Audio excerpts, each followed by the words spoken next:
from Pheno Field here in Milford, my FM 101.3 is happy to bring you coverage of Milford Legion baseball.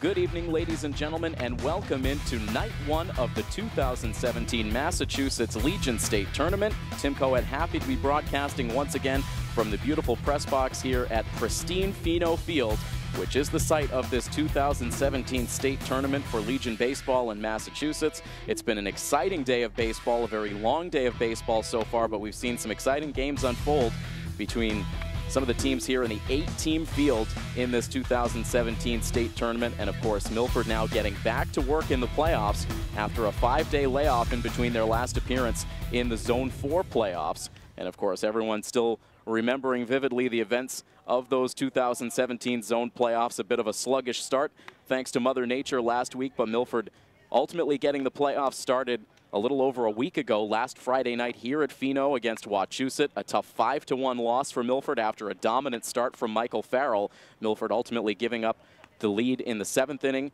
They fell behind in extras and ultimately fell in 8 innings by a final score of 5-1. They came back with a resilient day of baseball on the Saturday with victories here at home against Maine South, a 10-0 Mercy Rule win before going on the road, falling behind early to Leominster, only to mount a comeback and ultimately defeat Leominster, eliminating them from the playoffs with a 10-5 come-from-behind victory. That set up a second meeting with Wachusett and a more back-and-forth affair in that game between Milford and the Wombats, but ultimately it was Wachusett who was able to emerge with a 7-5 win, eliminating Milford from the zone portion of the playoff tournament. So Milford became a spectator as Wachusett and Shrewsbury battled it out in the Zone 4 finals, and from there it ended up being back-to-back victories for Shrewsbury. 2 tough games as Wachusett continued to put up a very tough fight in those Zone 4 finals, but ultimately Shrewsbury was able to win 2 games to earn their spot here in the state tournament. So 2 teams from Zone 4 represented in this state tournament. Shrewsbury post 397 and Milford post 59.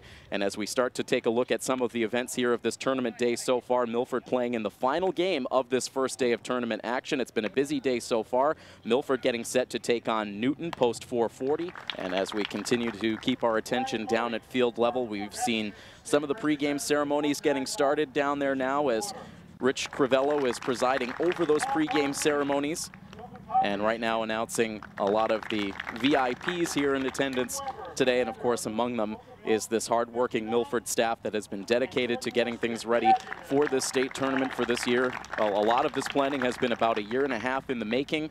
Of course, a couple of years ago, we thought potentially Milford would put in a bid for the state tournament for 2016. Ultimately, that was scrapped as the team wanted to get some of the field renovations done before they hosted a tournament, so it ended up being 2017. We know the work that has been put in here at the field, but a lot of work has gone in behind the scenes to get everything ready for this tournament, a lot of coordination, and so certainly a ton of credit has to go to Chris Morcone, president of the Milford Legion, and also Linda Morcone, Chris's wife, and also the vice president here from Milford Legion, both of them right now saying a few words down at field level. Right now, the 2 teams have made their way out to the first and third base lines, about to recite the code of ethics, and also the colors about to be brought on the field as well. So a great presentation right now as those members of Northborough post 234 are bringing the flags out onto the center of the field, and from there we will have the national anthem. So we will step aside now for just a couple of moments, and so we'll give an opportunity now to take a look at some of the stats heading into this game tonight for Milford. As we mentioned, Michael Farrell is on the mound for Milford post 59 tonight. And Michael coming off of really his best start in a Milford Legion uniform, the 3-year veteran with that 16 strikeout game against Wachusett a little over a week ago, allowed just 5 hits in that game, 1 earned run, 1 walk, and 16 strikeouts. Ultimately took a no decision as Milford faltered in extra innings, but overall on the season, the numbers very good for Michael. He will, during 2017, between regular season and zone playoffs combined, he appeared in 9 games on the pitcher's mound, made a total of 6 starts, and he comes in with an ERA of 2.87, a 2-2 record. In 31 2/3 innings pitched, Michael has allowed 28 hits, 24 runs, but only 13 of those were earned. He allowed a single home run that came all the way back on opening day against Leominster on June 11th. He's walked 10 and has 38 strikeouts, and opponents are batting .221 against Michael Farrell. And so with that, ground rules have come to a conclusion behind home plate. Right now, Coach DeVito with a few final words for his team. before taking the field, and now Milford has officially taken the field. Everyone out to their respective positions. Michael Farrell out on the pitcher's mound, so he will begin to make his warm-up tosses as we expect the first batter of this game here tonight coming up in just a moment. And also as we take a look at some of the offensive numbers for this team, of course, offense was this team's bread and butter through the regular season and through that run into the zone playoffs. Coach DeVito gave the number, had it right off the top of his head when we interviewed him during the Sports Buzz earlier this morning. 243 runs scored in 2017 between regular season and playoffs combined for Milford. 243 total runs scored for this offense as a team through 2017, batting .339, 42 doubles, 9 triples, and 8 home runs out of this team through the season so far. Of course, Aiden Wild and Tyler Monahan with 3 home runs apiece. Alex Reynolds with 2 home runs on the season, one of those coming in Milford's victory against Leominster up at Pincanavino Field in the playoffs last weekend. A huge 3-run home run that provided 3 key insurance runs for Milford as they erased an early 4-0 deficit to walk away eventually with a 10-5 victory. So the power numbers have been very good. The extra base numbers have been very good. 201 RBI as a team for this Milford squad in 2017. They've walked a total of 109 times, and that's also an interesting factor for this team this year. They've done a good job at getting on base, and when they get runners on base, they do a good job bringing them in as a team. Batting .378 with runners in scoring position, slugging .445 as a team. So any way you slice it, this offense has been very effective. And as we talked about earlier today with Coach DeVito during our interview on the Sports Buzz, a lot has to do with momentum with this team. We've seen the offense, once one hitter starts to get things going, it tends to be a domino effect in the lineup. So who will be that spark plug for this offense tonight? That'll be an interesting question, and we'll get an answer to that as this game goes on. But it is now officially time for baseball, as we are about to see Jackson Conerney, the leadoff hitter for Newton, enter to the batter's box to face Michael Farrell. Conerney, Byrne, and Marzjanek, those top 3 hitters. Michael Farrell out on the pitcher's mound. He is ready to go. He accepts the sign from Alex Reynolds into his windup. And the first pitch of this state tournament for Milford Post 59 is in for a called strike 1. Conerney up on the right side, facing the right-handed starter Michael Farrell. And now his 0-1 pitch drops in low for a ball. The command was very good. Very impressive for Michael Farrell in that start against Wachusett last Friday. And now ready to deliver his 1-1 pitch. It swung on and hit in the air out to right field. It sends Nocera back, gets twisted around, but eventually makes up the ground and makes an over-the-shoulder catch for out number 1.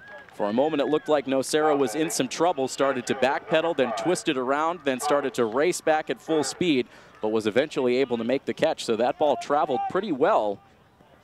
Again, very humid conditions here at Pheno Field, but there is no wind to speak of. Right now, the American flag out in left center field is completely motionless. So Milford able to reel in out number 1, retiring the first batter of the first inning. And now Thomas Byrne steps in on the left side and takes a fastball that buzzes the inside part of the plate for a called strike 1. The stands have really filled up here behind home plate as this game has finally now gotten underway. And an awkward swing and a miss for Byrne on a pitch that dropped down into the dirt. And he is behind no balls and 2 strikes. Michael Farrell with a good pace here with the bases empty and 1 out in the top half of the first inning. Back into his windup and the 0-2 pitch. And that apparently misses outside for a ball. A borderline pitch not going Farrell's way on the outside part of the plate. Hit right where Reynolds had his glove position, but ruled outside, and now this ball is laced out to left field, but that drops just inside foul territory. Hard hit to the opposite field, but a foul ball, and it stays a 1-2 count.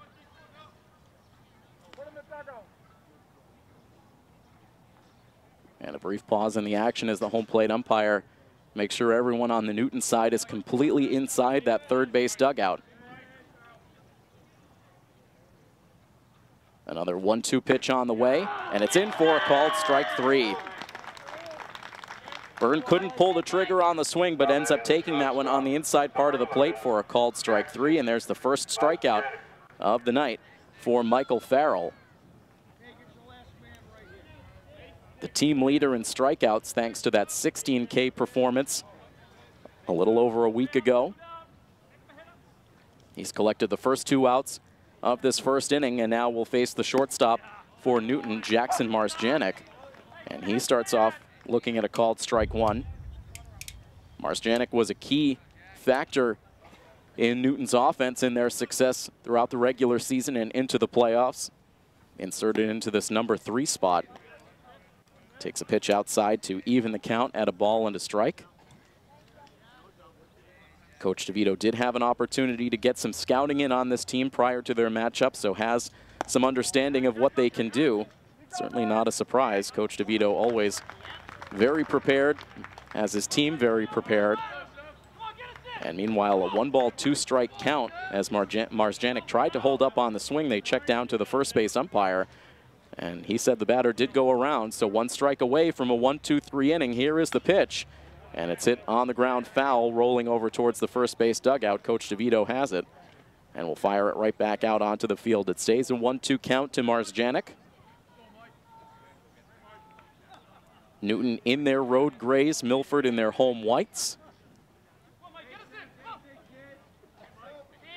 As Farrell again stares into the sign. Now deals in the pitch, and it's floated out to center field. In comes Sean Ribello, now underneath, has it. And in the end, it is a 1-2-3 top of the first inning. A very good start for Michael Farrell. And now the Milford Bats will take their first swings of this state tournament when we come back next on this coverage of Milford Legion Baseball on MyFM 101.3. The Newton Bats going 1-2-3 in the top half of the first inning, and so now it will be Milford post 59 coming to the plate here on their home field in the Massachusetts State Tournament. Of course, not the first time that we've seen this Milford team in recent seasons play a state tournament game here on their home field. The last time Milford hosted the state tournament was 2005. However, we remember very vividly how the 2014 state tournament unfolded. Milford a participant in that tournament, which began in Sudbury. A lot of tough weather that week in Sudbury, a lot of torrential rains soaking the field. And ultimately, it forced the final game, the championship game of the state tournament, to be played at the only dry field in the area, which happened to be Pheno Field. And so Milford was able to defeat Newburyport to earn that 2014 Massachusetts Department Championship. And so now hoping to earn it on their home field for a second time in the last few years, but a long road ahead as they take their first at-bats here in the bottom of the first inning. Joe Sanchione facing the starter for Newton, Ronnie O'Connor. The first pitch missing for ball 1, and now Sanchione swinging at this pitch. He drives it pretty well out to left center field. A diving attempt by the left fielder, Matt Swain, had it snow cone style in the glove, but could not hold on as he hit the turf. And Sanchione will reach to start this bottom of the first inning. Great speed out of Matt Swain, playing straight away and left, raced into the shallow left center field gap, slid on the knees, was able to have it right at the webbing of his glove. But as he impacted the turf, he couldn't hold on. And really hard to give an error in that situation. That should go as a base hit for Sanchione. So he reaches to open the inning. Now Sean Ribello at the plate. And he takes the first pitch strike. Ronnie Swain, a left-handed starter. Sanchione perched with a shallow lead at first base. He holds as Ribello swings at the 0-1, drives it out to center field, but plenty of room for Thomas Swain. And he is able to make the catch.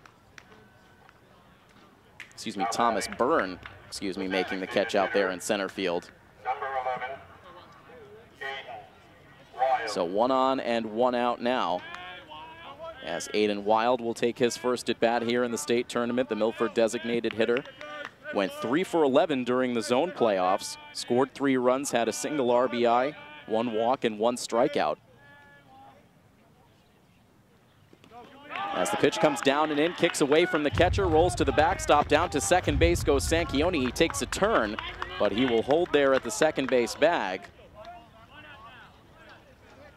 So a wild pitch for O'Connor puts a Milford runner in scoring position. So we were wondering if Sanchione would perhaps try to steal to put the pressure on here in the early innings. Sanchioni with 12 stolen bases on the season, second only to Sean Rebello on the team.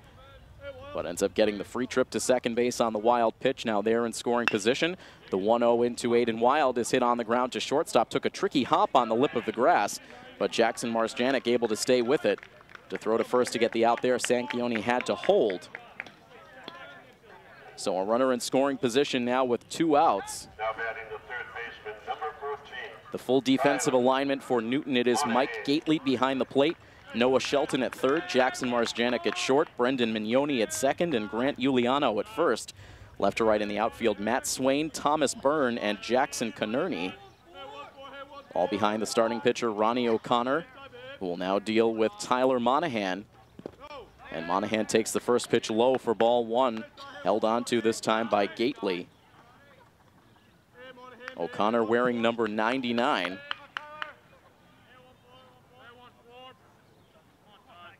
As he stares in for the sign from his battery mate.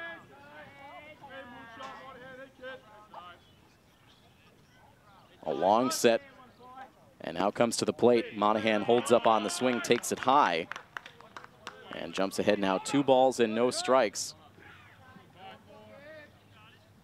Monahan batting .500 through those zone playoffs. He went 6 for 12 with 3 runs batted in, had a pair of doubles.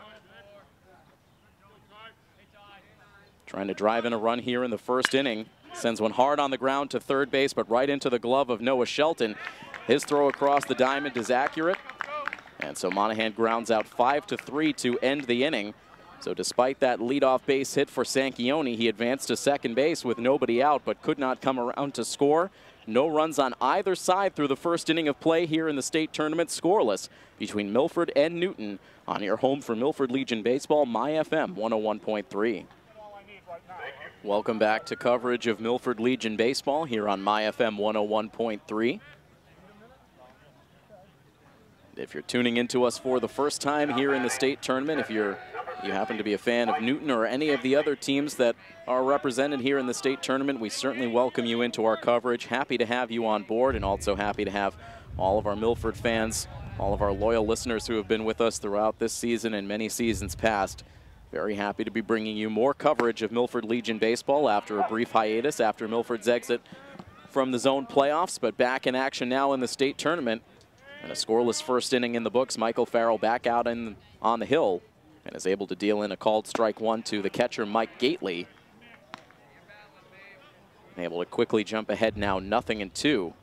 Farrell had a strikeout in that 1-2-3 top half of the first inning. Shakes off the first sign from Reynolds this time around. Now ready with his 0-2 pitch, and it's swung on and missed for strike 3. So good morning, good afternoon, and good night to Mike Gately, the second strikeout of the game for Michael Farrell. And he will now face the second baseman, Brendan Mignoni. Another right-handed batter in this Newton post 440 lineup. And Farrell now into the windup. The first pitch of the at-bat misses a little bit low for ball 1. The field's still in great shape here at Pheno. The Parks Department and also the Milford coaches have been hard at work throughout the day, maintaining field conditions as this ball is driven out pretty well into left field. Racing back into the gap is Rebello, and he eventually is able to run it down for out number 2. Both Rebello and Sisitsky giving chase, but it was eventually Sean Rebello who was able to track that one down about equidistant with that flagpole out in left center field. So a deep fly, but out number 2 as Mignoni is retired. And that brings up Matt Swain, the left fielder. Great effort from Swain in the bottom half of the first inning, trying to make a catch on that sinking liner off the bat of Joe Sanchioni. Ended up coming up just short. Starts off ahead in the count, 1-0, batting out of the number 6 spot. As now this pitch misses low, kicks off the glove of Reynolds, and the count goes to 2-0. Defensively for Milford, it is Alex Reynolds behind the plate, Tyler Monahan at third, Joe Sanchioni at short, Tyler Almeida at second, and Jake LeBlanc at first. Left to right in the outfield, Zach Sisitsky, Sean Rebello, and Kyle Nocera. Here's the 2-0 pitch now, and that misses outside and low. So after getting the first 2 outs quickly in the inning, Farrell misfiring on the first 3 pitches in this at-bat to Swain. And now back into the windup, the pitch. And so, correction, it was a 2-ball, 1-strike count. Now a 3-ball, 1-strike count.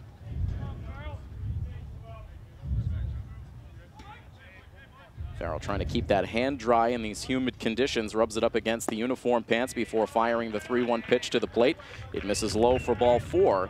And so Swain will take his base. That's the first Newton base runner. The designated hitter, number 2, Henry Bonifant. 23 pitches now for Michael Farrell as he will face Henry Bonifant, the designated hitter, with 2 outs and now a runner on.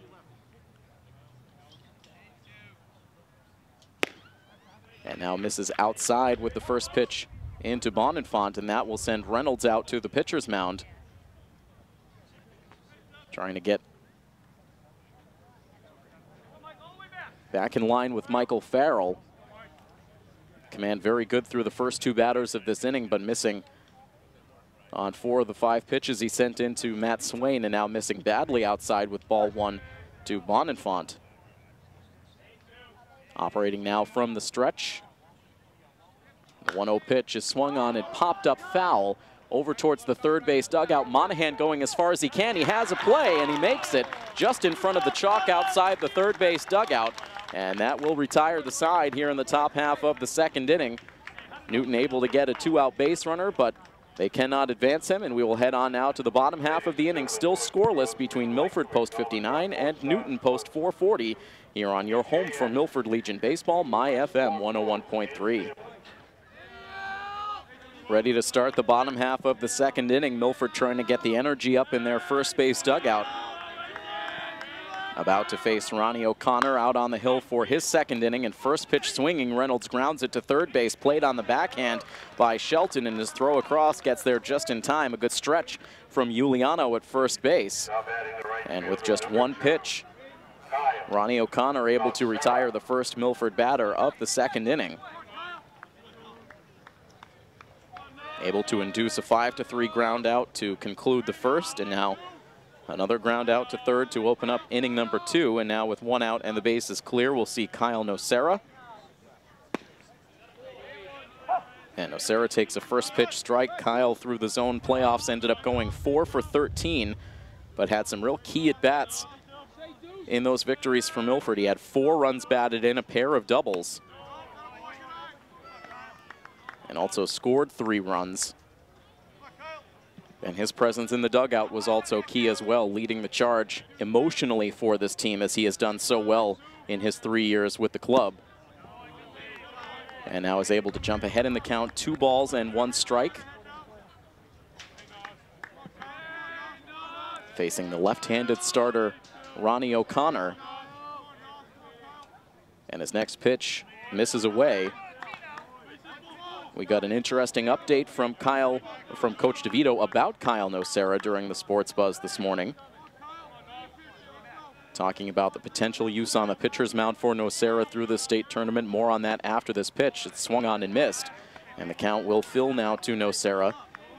To start out in the tournament, Coach DeVito making Kyle available in a back end of the bullpen role, but leaves open the possibility that we could potentially see a start out of Nocera as the tournament goes on, as he takes a pitch here outside for ball 4.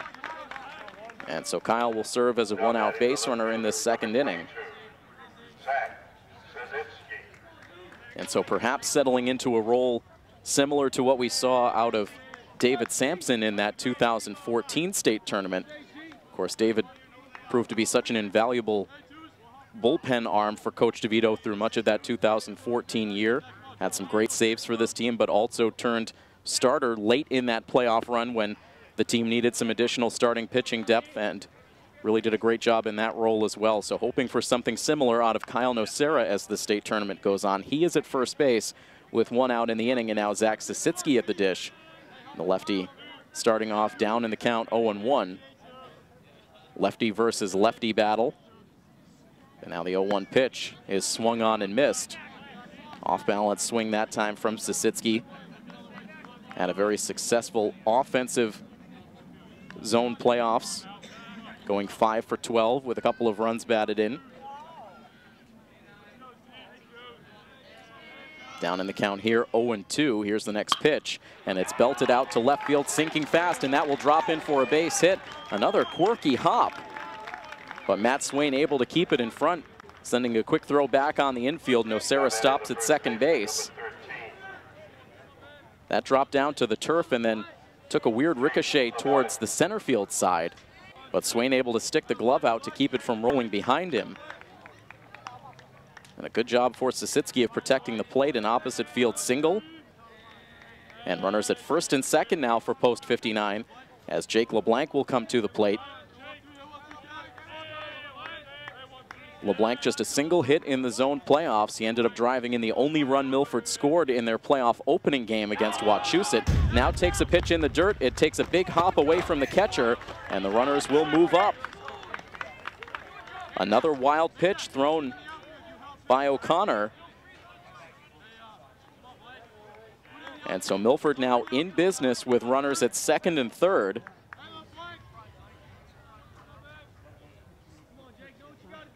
And a 1-ball, no strike count on Jake LeBlanc. Again, as we mentioned, he drove in the only run that Milford scored in that 5-1 loss to Wachusett, but overall on the season, the offensive number is pretty good for Jake LeBlanc, batting .266 with 14 total runs batted in 2017. Here's the 1-0. It's hit on the ground to third base. It kicks off the glove of the third baseman Shelton. And in from third base to score comes Nocera. Safe at first base is LeBlanc. And Milford is able to strike first in this state tournament game. They take a 1-0 lead. The infield was in tight. Shelton was right even with the grass at third, so he did not have much time to react. That ball rolled quickly on this Milford infield grass and kicked off the glove. So we'll rule that one an error for now. We'll confer with the official scoring after the game. But an E5 allows Nocera to come in from third base, so the wild pitch and the error compounds the damage for Newton in this second inning. Milford with the 1-0 lead. Runners at first and second now for Tyler Almeida, who takes the first pitch strike.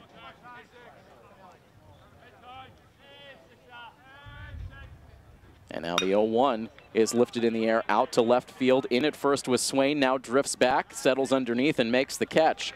And the runners will have to retreat as Almeida flies out to left field for out number 2 in the inning.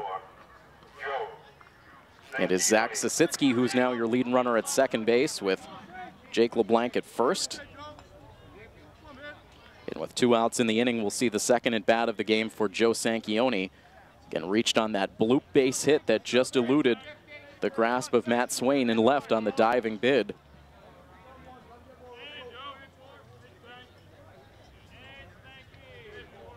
O'Connor to the set. Big lead at first base for LeBlanc. And now O'Connor stepping off as he wants to try to keep those runners close.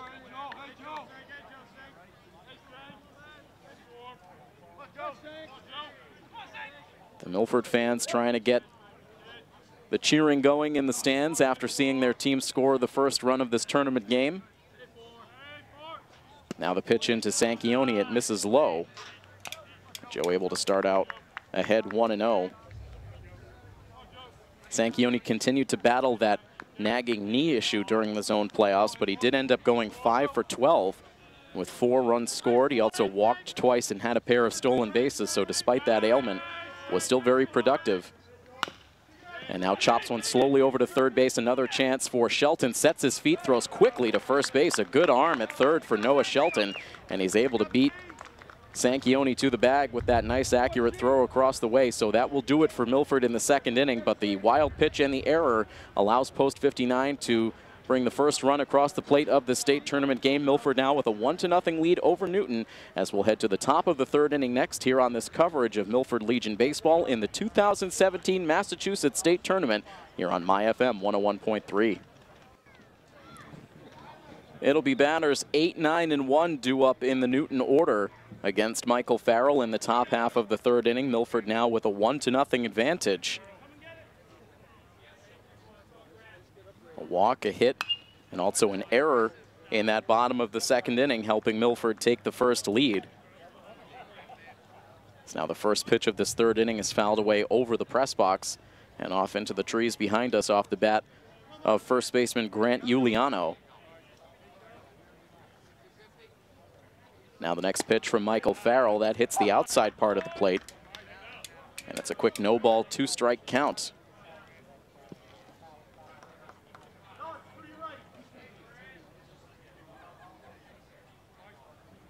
Giuliano digs back in on the right side. Here's the 0-2 pitch now, and well out in front of it was Giuliano. He goes down swinging. The third strikeout of the game for Michael Farrell.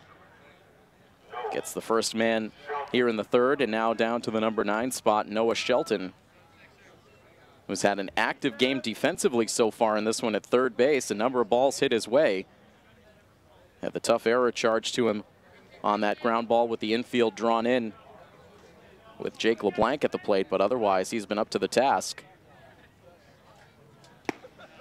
And now takes the first pitch in at the knees for a called strike one. Monitoring Legion baseball here on the field at Pheno. Of course, we're a ways away from the start time for Red Sox baseball, playing out on the West Coast. It's a 1-ball, 1-strike count on Shelton. And it's back up to the top spot in the lineup, Jackson Conerney. Long look in this time for Farrell. Now winds and delivers. The pitch misses high, and the count goes to 2-1.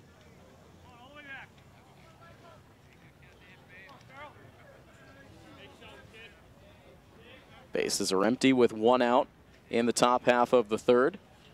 Here's the pitch, and it's in for a called strike 2.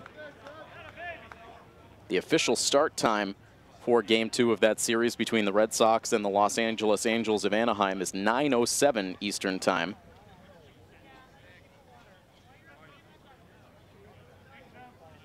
Two-ball, 2-strike pitch on the way, and that misses outside. So just a heads up to all of our listeners that are currently streaming this game via our mobile app.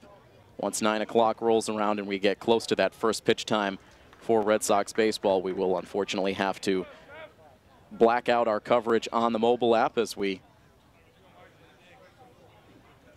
deal with copyright issues with Major League Baseball. So you're certainly welcome to tune into the remainder of the game on your radios, as now this ball is hit on the ground to first base. Fielded cleanly by Jake LeBlanc. He takes it to the bag unassisted for out number 2 in the third inning. Now batting the right fielder, number 10, Jackson. Red Sox with a good win last night. Finally bringing some offense to the table in support of Chris Sale, who won his 12th game of the season. Had 9 strikeouts in the victory. There are 2 outs here in the top half of the third inning, as Newton will send their leadoff hitter to the plate, Jackson Conerney, second time through the order, and now a hard hit ball back up the middle. That's going to trickle through for a base hit. Got past the glove of Farrell and then rolled its way through the infield before Sanquioni or Almeida could get to it. So there's the first base hit of the game for post 440. Number 5, Thomas. Conerney first pitch swinging, able to collect the single. He's now 1 for 2. Stands at first base now with Thomas Byrne getting a chance to bat in the inning. Byrne struck out looking his first time against Farrell.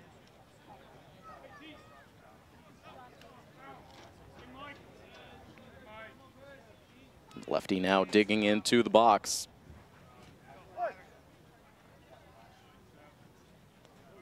Farrell a check over his shoulder at the runner at first.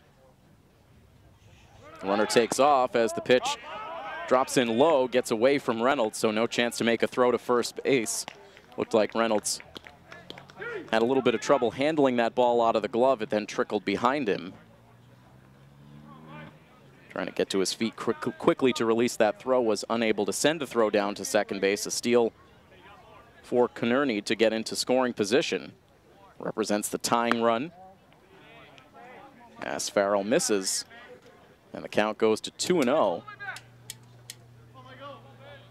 The lights on here at Pheno Field is now coming up on 8:30 in the evening.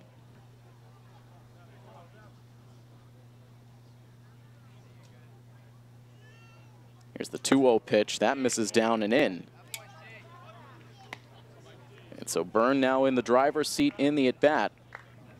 Farrell up to 38 pitches in his outing, 2 outs deep in the third. As he now comes to the set. Here's the 3-0 pitch. And that misses for ball 4. Did not miss by much, maybe a little bit low. So there is the second walk for Michael Farrell.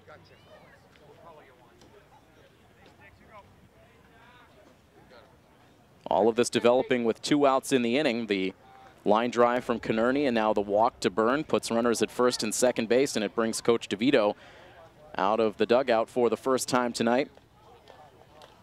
Puts a hand over the shoulder of Michael Farrell as he talks things over with his starting pitcher. Alex Reynolds also out on the pitcher's mound.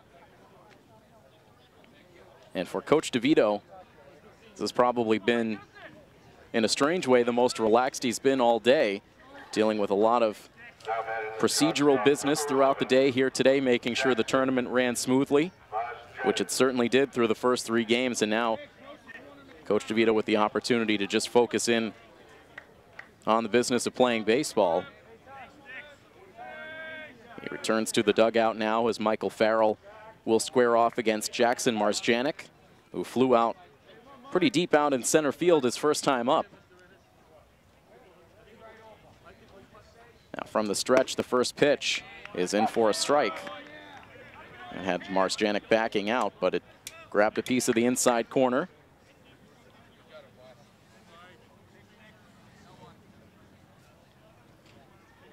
Runners leading off of first and second base. A big lead at second for Konerney.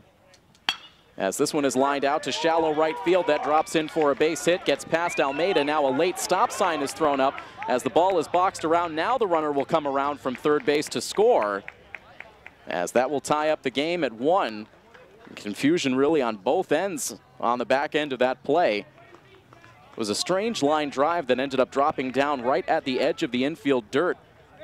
It looked initially like Tyler Almeida might have a chance to cut that ball off to keep it on the infield, but it eventually got by him. He tracked it out a couple of feet onto the outfield, and initially the third base coach holding up the runner, but Almeida had a little bit of trouble securing the baseball, and eventually Konerney was able to come around to score. So just like that, the game is tied up. All of this coming together for Newton with 2 outs in the inning.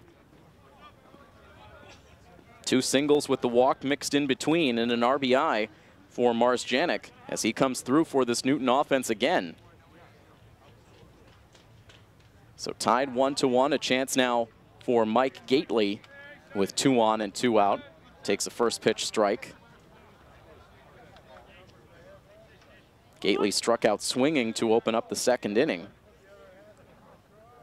Now the 6th batter to come to the plate in the third.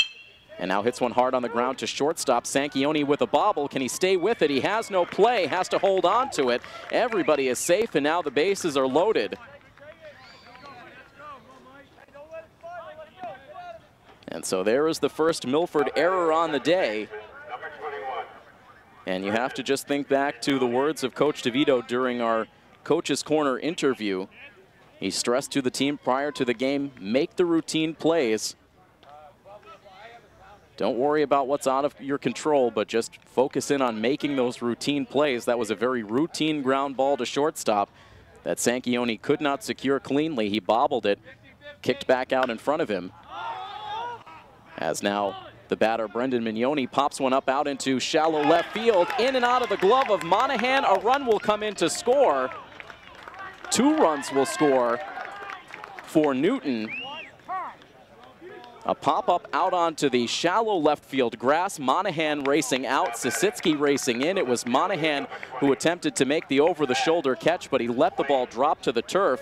And Byrne and Marzjanek come around to score. All off on contact, and Newton now scoring 3 runs with 2 outs in this inning to take a 3-1 lead. And so there is back-to-back errors for post 59. 3 unearned runs crossing the plate now.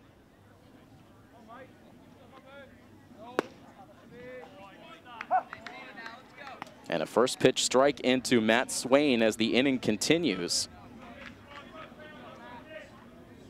So the first run earned, I should say, on the RBI single for Marzjanek, but 2 unearned runs now after that error from Tyler Monahan as the 0-1 pitch misses high to Swain.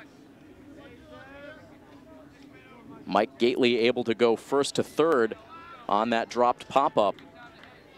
So he is at third base with Mignoni at first.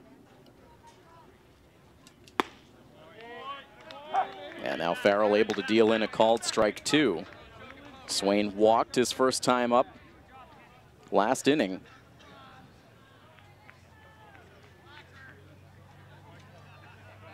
As Farrell surveys the runners, now comes back to the set. The pitch, and this one is hit in the air out to right field. Racing towards the line is Nocera, but that's not going to hang in the air long enough. It drops to the turf, and the count stays at 1-2.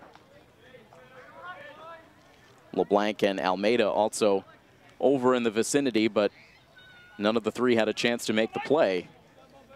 And back to the batter's box goes Matt Swain. Back into the right side batter's box as Farrell stares in for the sign. And now ready with another 1-2 pitch. Here it comes. And it misses up and away for ball 2.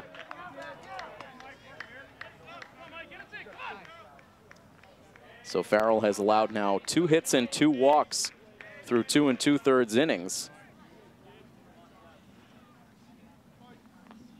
3 runs on the scoreboard for Newton, and that's all they'll get in this inning as Swain swings and misses. Ends up striking out to end the frame, but not before Milford's infield defense ends up having more issues. Back-to-back errors, 1 at short and 1 at third, and in the end, Newton is able to turn a 1-0 deficit into a 3-1 lead as we will head into the bottom half of the 3rd inning when we return next on this coverage of Milford Legion Baseball on MyFM 101.3. And of course, Milford TV in attendance here tonight with full coverage of this first game of the 2017 Massachusetts Legion State Tournament for Milford. And for post 59, after taking a 1-0 lead very briefly with a run in their half of the 2nd inning, Newton coming back, scoring 3 times, all with 2 outs in the 3rd. And now Milford coming to the plate for their half of the 3rd inning. And it's a quick 1-ball, 1-strike count on Sean Rebello. Milford's infield defense has been a constant source of conversation around the field amongst the fans and amongst the coaches, of course. And that infield defense a little bit leaky in that top half of the 3rd inning. The error by Sanchioni, then the dropped pop-up from Monahan paved the way for those 3 runs to cross the plate for post 440. Now a 3-ball, 1-strike count to Rebello, who flew out to his counterpart, the Newton center fielder Thomas Byrne, back in inning number 1. Here's the 3-1 pitch, and that's in for a called strike. Rebello ever so slightly taking a step towards first base, hoping he had earned ball 4, but instead will settle back in. Now ready to see the payoff pitch, and it's sliced foul out of play off to the right. Sanchioni overall on the season batting .357 with now 23 runs batted in. Another 3-2 pitch and another foul ball hit out of play.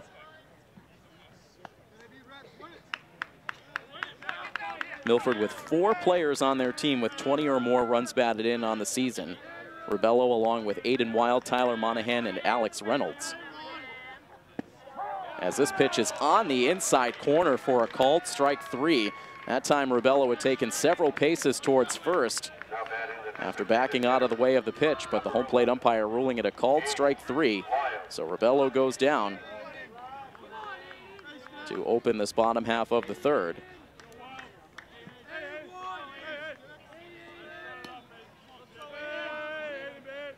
And that will bring Aiden Wild to the plate. He swings and misses at the first pitch, but comes up empty.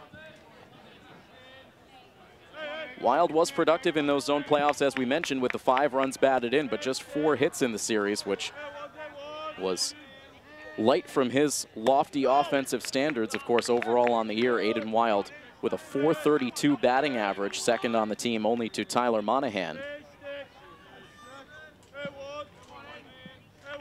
He had 32 hits through 74 at-bats between the regular season and the zone playoffs.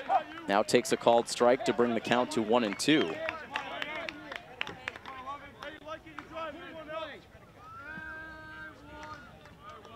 One out and the base is empty in the bottom of the third. The next pitch on the way from O'Connor, and it's popped up on the infield.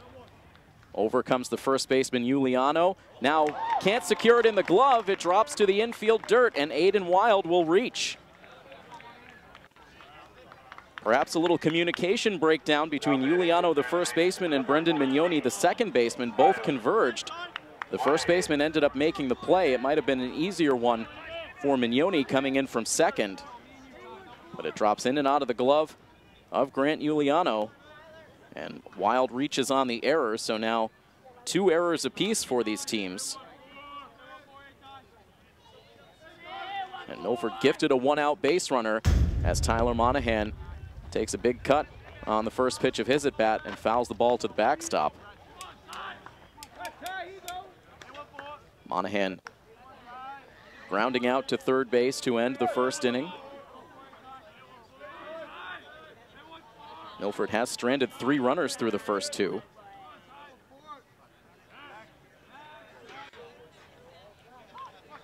As O'Connor now steps off, Aiden Wild back to the first base bag. Now sidesteps out to a lead. He's held on over there by Giuliano.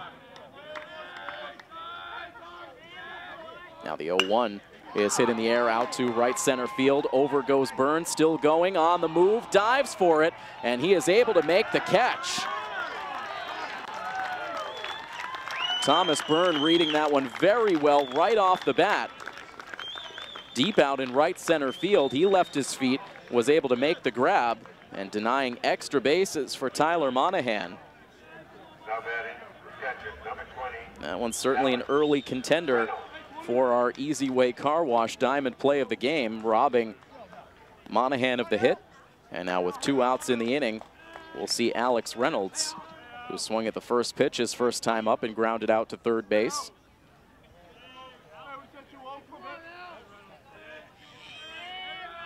Aiden Wild takes off as the pitch misses outside. Here's the throw to second. It's high.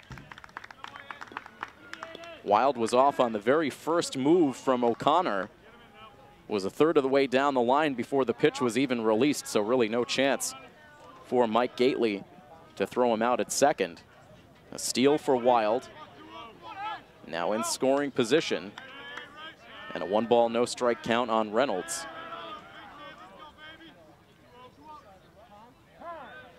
And now a late timeout is granted at the plate. O'Connor going through with the pitch. And a little frustrated as he snapped at the return throw.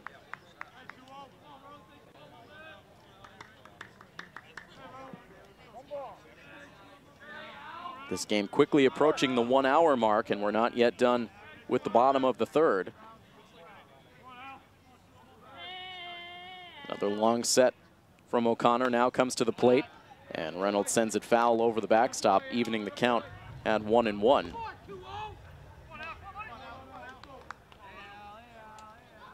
Reynolds for the season batted .366. Total of 30 hits on the year and 82 at-bats. He had 8 doubles and those 2 home runs, including a big 3-run home run in the zone playoffs. Takes a big looping breaking ball for a called strike 2. Reynolds, one of those 20-plus RBI producers in this lineup, 29 runs batted in. has a runner in scoring position here, but he's down in the count 1-2. Here's the pitch. And hit hard off the end of the bat, foul, sending it over to where the majority of the Milford fans are situated down the right field line and in front of the Fino concession stand. Always a popular hangout, as we talk about during every Milford home game. But that pack of fans looks like they're about 3 or 4 bodies deep down the right field side. And now this pitch comes hard up and in on Reynolds. He ends up taking it high off the shoulder. And so he will take his base. A scary hit by pitch as that fastball came high and tight on Reynolds. Fortunately, he was able to react to it, taking it off the shoulder instead of up around the face. And so Reynolds hit by a pitch now for the 6th time on the season. Puts runners at first and second base now for Nocera. And he takes the first pitch for a called strike 1.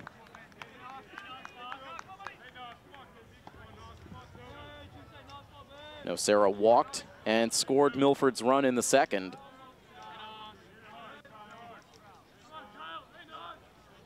Nothing in 1 the count. Here's the pitch. And it's hit out to right center field. Ranging over is Konerney. Almost overruns it, but was able to stop his momentum long enough to make the catch. And that out will retire the side for Milford in the inning. They're able to get 2 runners on with 2 outs, but they fail to score. And so 3 innings in the books now from Fino Field, where it is Newton 3 and Milford 1 here on coverage of Milford Legion Baseball on MyFM 101.3. Newton post 440 with 3 runs on 2 hits with 2 errors. Milford post 59, 1 run on 2 hits with 2 errors. And Milford so far through 3 innings has now stranded 5 runners. As Coach DeVito pointed out during our Consigli Ruggiero Funeral Home pregame show, it has been a bit of a roller coaster ride for this offense through the playoffs. There have been times where the offense has been plentiful and other times where the offense has been very hard to come by. Throughout it all, however, there have been plenty of run-scoring opportunities for Milford. You think back to Michael Farrell's last start, where Milford stranded 13 runners on in that tough loss to Wachusett. Here's a fly ball on the first pitch of inning number 4 in foul territory. Tyler Monahan going as far as he could in front of the third base dugout, but it was just out of his reach. Off the bat of Henry Bonenfant. So the count goes to 0-1 as Newton will bring batters 7, 8, and 9 to the plate against Michael Farrell, now exactly 50 pitches deep in his outing. They keep close tabs on pitch counts in the state tournament. A lot of regulations with pitch count and rest for these starters. As Farrell will now jump ahead of Bonenfant, 0-2. Farrell giving up 3 runs so far in his outing, but only 1 of them earned. Now his 0-2 pitch, and that's a little bit high.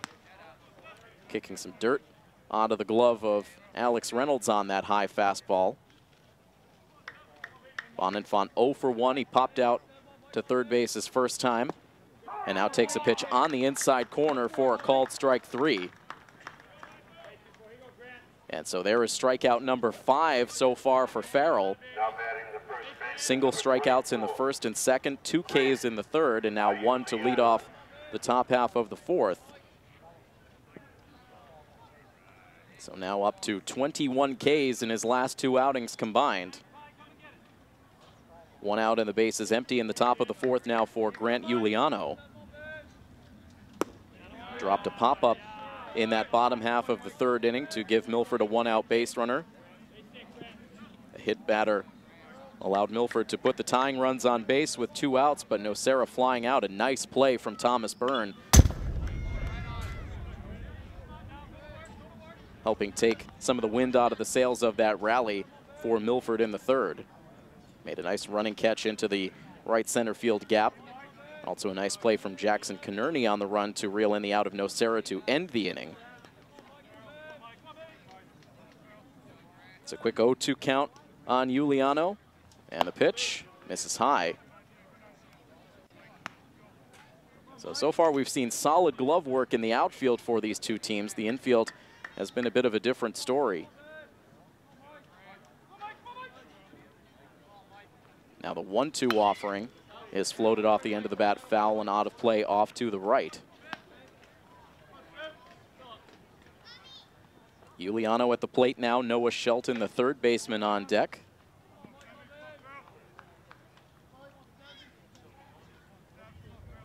Farrell back into his windup. Here is the 1-2, and it is swung on and missed for strike 3.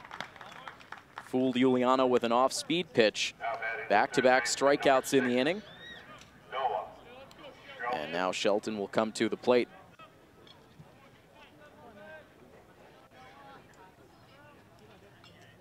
We saw the son of the Red Sox bench coach Gary DiSarcina playing in the game prior to Milford's on the slate between Northampton and Barnstable. I believe he was a member of the Barnstable Legion team.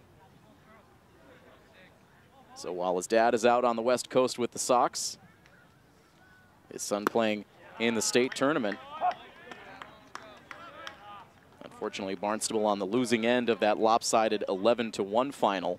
A mercy rule victory for Northampton. 0-2. Meanwhile, the count on Shelton. Here's the next pitch from Farrell. It's swung on and missed for strike 3. And so Michael Farrell comes back out and strikes out the side in order to bring a quick end to the top half of the 4th inning. Now 7 strikeouts in all for Farrell, but a 3-1 deficit staring at Milford as we'll head to the bottom half of the 4th inning when we return next on our coverage of the 2017 Massachusetts Legion State Tournament right here on MyFM 101.3. Zach Sisitsky will lead off the home half of inning number 4. And a swing and a miss as Sisitsky was geared up for a first pitch fastball, got something else out of the hand of Ronnie O'Connor. Tough delivery out of the lefty for a left-handed batter to pick up. And now a breaking ball that misses over the head of Sisitsky. And the count evens at a ball and a strike. Sisitsky with a single back in the 2nd inning was ultimately stranded in scoring position. So that's now 6 hits in the playoffs so far for Zach Sisitsky. And as we talked in depth with Coach DeVito about his roster on the Sports Buzz this morning, talked a lot about the contributions that he's gotten from his first-year players, his younger players, and Zach Sisitsky was right at the forefront of that discussion as he takes a 1-2 pitch outside for ball 2. Coach DeVito is so impressed by Sisitsky's ability to step in a spot starter role late in the season, and also he's become a key contributor offensively as well. Now a 2-2 pitch, and that misses low.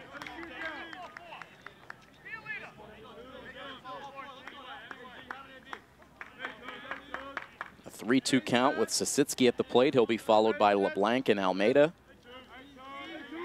Now the payoff pitch, and it's lined out to right field. That's down for a base hit. And Sisitsky is 2 for 2.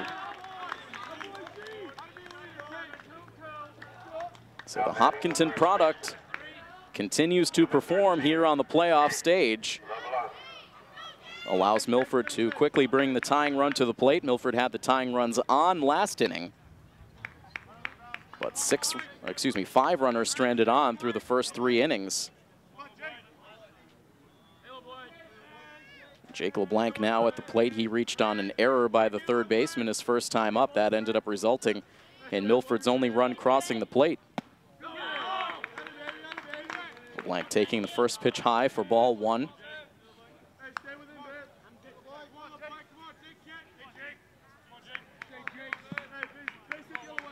Jake showing some better patience through these first 2 at-bats. At times, LeBlanc has been a little antsy swinging at that first pitch, making some quick outs. Now he flares one out to shallow right field. A diving attempt for Jackson Conerney, but it kicks off of his glove. Racing around the bases is Sisitsky. He will make his way over to third.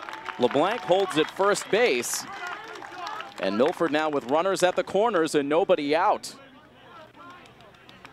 This Newton outfield absolutely fearless. We have seen diving plays now from all 3 outfield positions. A near catch that time from Conerney, but it ended up hitting in and out of the glove, ricocheting off to Conerney's left. Again, it should go as a base hit. Tremendous effort from Konnerny to even have a chance to make the play. But Milford now with the tying runs on base. First pitch swinging. Almeida lines one back up the middle, but a lunging grab is made by Brendan Mignoni, the second baseman. The runner is able to successfully retreat. That ball looked like it was ticketed for center field, but Mignoni able to close and make the play. Now batting, the shortstop, number 4, Joe. So Almeida is retired. 1 out in the inning, and that brings us now third time through the Milford order. Joe Sanchioni 1 for 2.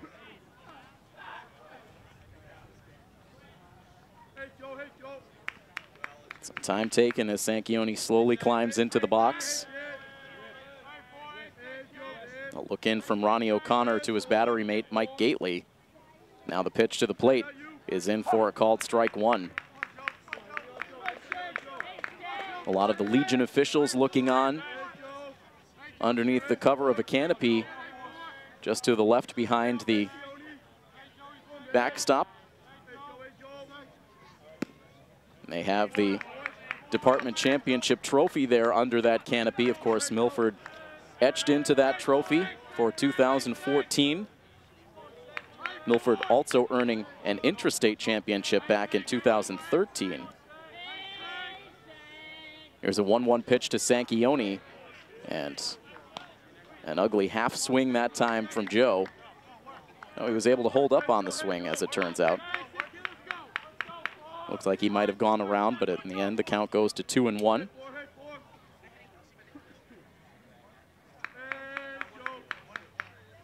Once again, it's Kyle Nocera at the edge of the dugout, leading the cheers. Most of the Milford bench standing as the runners lead off of first and third base. The 2-1 pitch hit hard to third. That's a fair ball past Noah Shelton. Into score comes Sisitsky. Holding at second base is LeBlanc. It's an RBI single for Joe Sanchioni. And it's back to a 1-run game. Newton's lead cut to 3-2.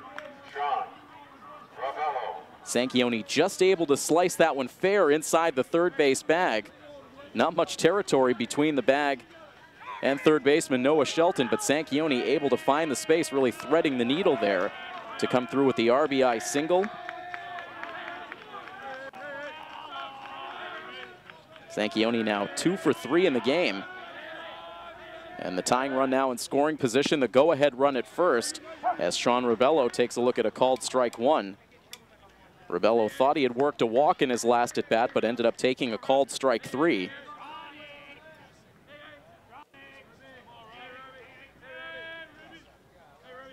Long set this time from O'Connor. Now his pitch. In for a called strike 2.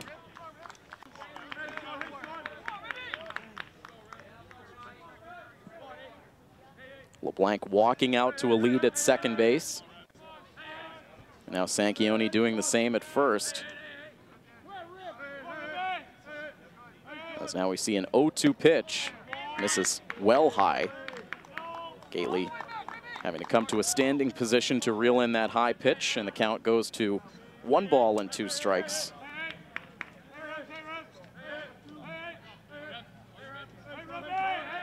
Ribello went 7 for 18 in the zone playoffs.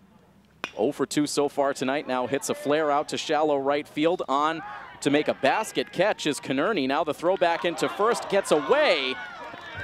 And now the runners will advance as the ball, I believe, ended up in the first base dugout. So each runner will advance. Konnerny making that catch basket style right into his midsection. Again, it looked like that one might have dropped. Might have been ready to drop, but Konnerny able to make the catch.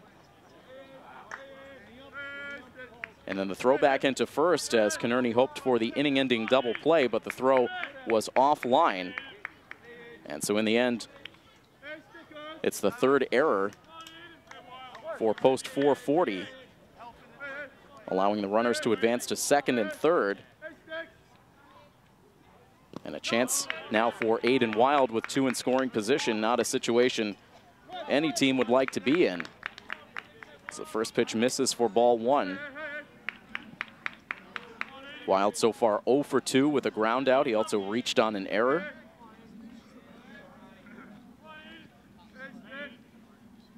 And now the 1-0 pitch is hit hard back up the middle, hits off the glove of the pitcher, but ricochets right to Marzjanek at shortstop, who throws on to first to get the out that will end the inning. That went in and out of the glove of O'Connor as he sent the glove down towards the dirt in front of the pitcher's mound. But bad luck for Milford as it ricocheted hard right to the Newton shortstop, who was able to throw on to get the out. So it ends up going 1-6-3 on the out of Aiden Wild that ends the inning. So Milford strands the tying and go-ahead runs in scoring position in the inning. They do get one, however. So as we head to the top half of inning number 5, it is now Newton 3 and Milford 2 on coverage of Milford Legion Baseball on MyFM 101.3.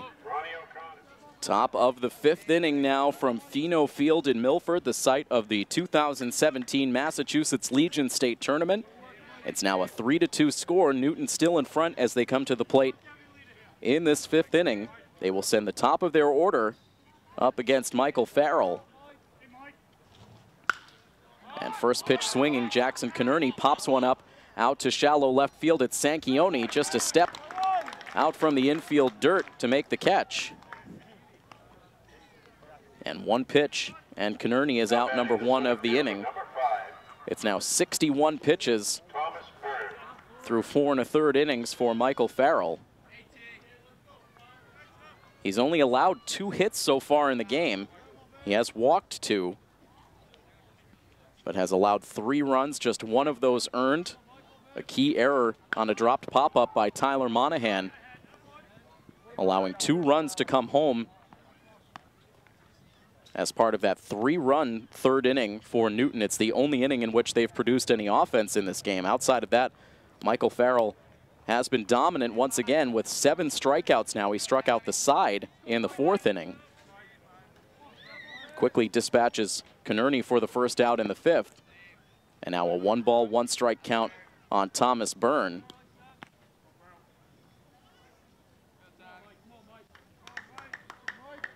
But unfortunately for the 2nd straight start, Michael Farrell getting the Chris Sale treatment. Not a lot of run support behind him.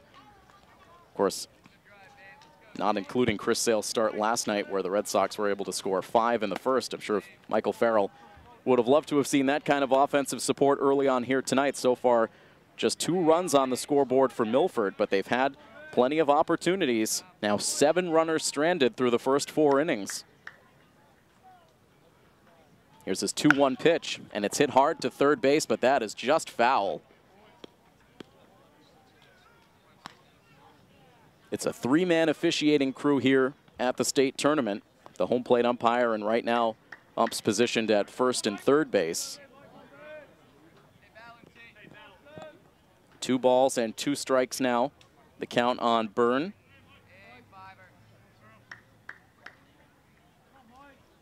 As Farrell now goes back into the windup, his 2-2 pitch is swung on and missed. Byrne chasing a pitch that darted down and inside. And so there is strikeout number 8 for Farrell. And it's 2 up and 2 down in the 5th. That leaves the inning up to Jackson Marzjanek, who drove in the first Newton run in that 3rd inning, an RBI single. Now swings at the first pitch and hits it hard to first base. A diving play for LeBlanc. He flips to the pitcher. Farrell covers the bag. And a nice defensive play turned in for Jake LeBlanc. As Marzjanek is retired, it's another quick 1-2-3 inning for Michael Farrell. And we will play right on to the bottom half of inning number 5, where right now it is Newton post 440 with a 3-2 lead on Milford post 59 here on MyFM 101.3.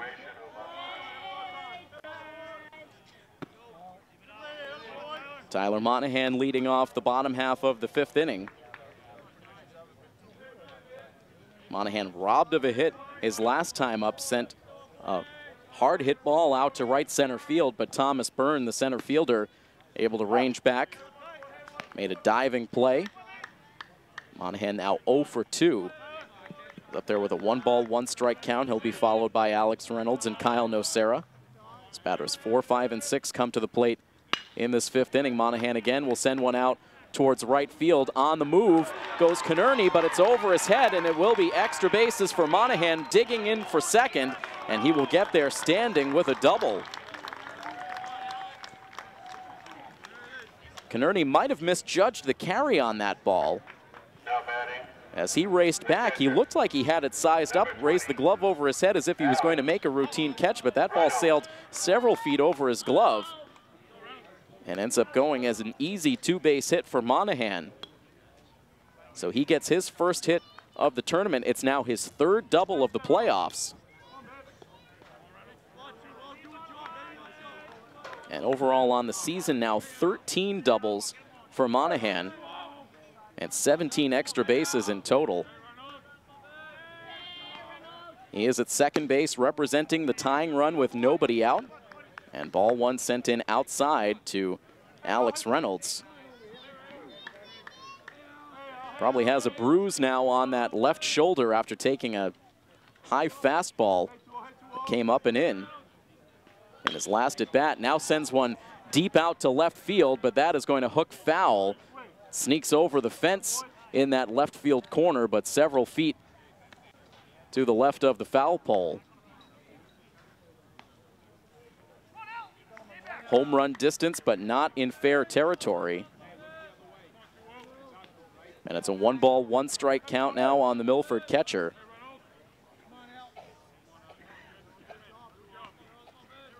And the next pitch from Ronnie O'Connor is now hit in the air out to right field, sinking fast, and that's down for a hit. Monahan to third base. He'll be held there on the single for Reynolds as the throw back in from the outfield trickles past the first baseman Giuliano, but backed up by the catcher. No further advance from the runners. Back-to-back hits to open this inning for post 59. They're now up to 7 hits in the game against Ronnie O'Connor. Can they start to make it hurt, trailing this game 3-2, but now that tying run at third base, and we'll now see our first mound visit from the head coach of Newton post 440, James Greeley, out to talk to his starting pitcher. And while we have a moment, we want to certainly send our deepest sympathies to the Schultz family out in Stowe, Massachusetts, for fans in this area, for baseball fans, for residents in this area. No doubt you've heard the story of young Ari Schultz, who was battling some tough medical issues, had a heart transplant back several weeks ago, was rebounding from a lot of complications, was able to make his way back from the hospital. His story ended up going viral after the Red Sox caught wind of it. Ari, a big-time Red Sox fan, particularly a fan of Xander Bogaerts. A lot of videos filtering around with Xander, and also several members of the Red Sox paying Ari a visit to his house a couple of weeks ago. They were hoping to have Ari come to Fenway Park for a first pitch, but unfortunately more complications ensued for Ari, and unfortunately he passed away a couple of nights ago, with his family relaying a message that he ended up resting peacefully listening to the Red Sox there. So a very tough loss here in this area. So we certainly want to, again, give our deepest sympathies to the Schultz family through a very tough time. Very brave little boy who, unfortunately, his life was cut very tragically short. So the mound visit coming to an end, and the game will continue here at Pheno Field. A 3-2 score. Milford threatening in the bottom half of the 5th inning. They have runners at the corners. Kyle Nocera at the plate, who now shoots one out to shallow right field. That's down for a base hit. Here comes Monahan to score. Running around the bases is Reynolds, hitting third. He dives in safely as now Nocera will move up to second base. He will get there without a throw, as Milford will now tie this game at 3. Heads up base running for Alex Reynolds, who was able to go first to third on a ball that did not make its way all that deep out into right field. Monahan coming around to score. Reynolds going from first to third, and with that throw going in towards third base, Nocera able to advance to second, so it will go as an RBI single for Kyle. Advancing on the throw, so it's now a new ball game tied at 3. Still no outs in this 5th inning as Milford has 2 runners in scoring position. Now for Zach Sisitsky.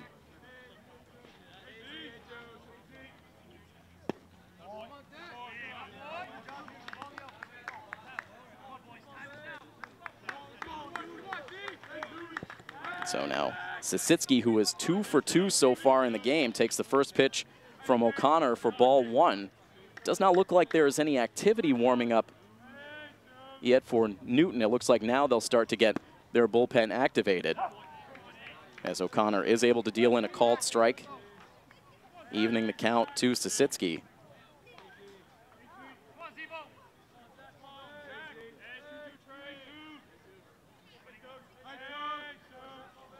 Now back to the set, and the 1-1 pitch is hit hard back up the middle. It gets past the glove of the pitcher, past the dive of the shortstop, out into center field.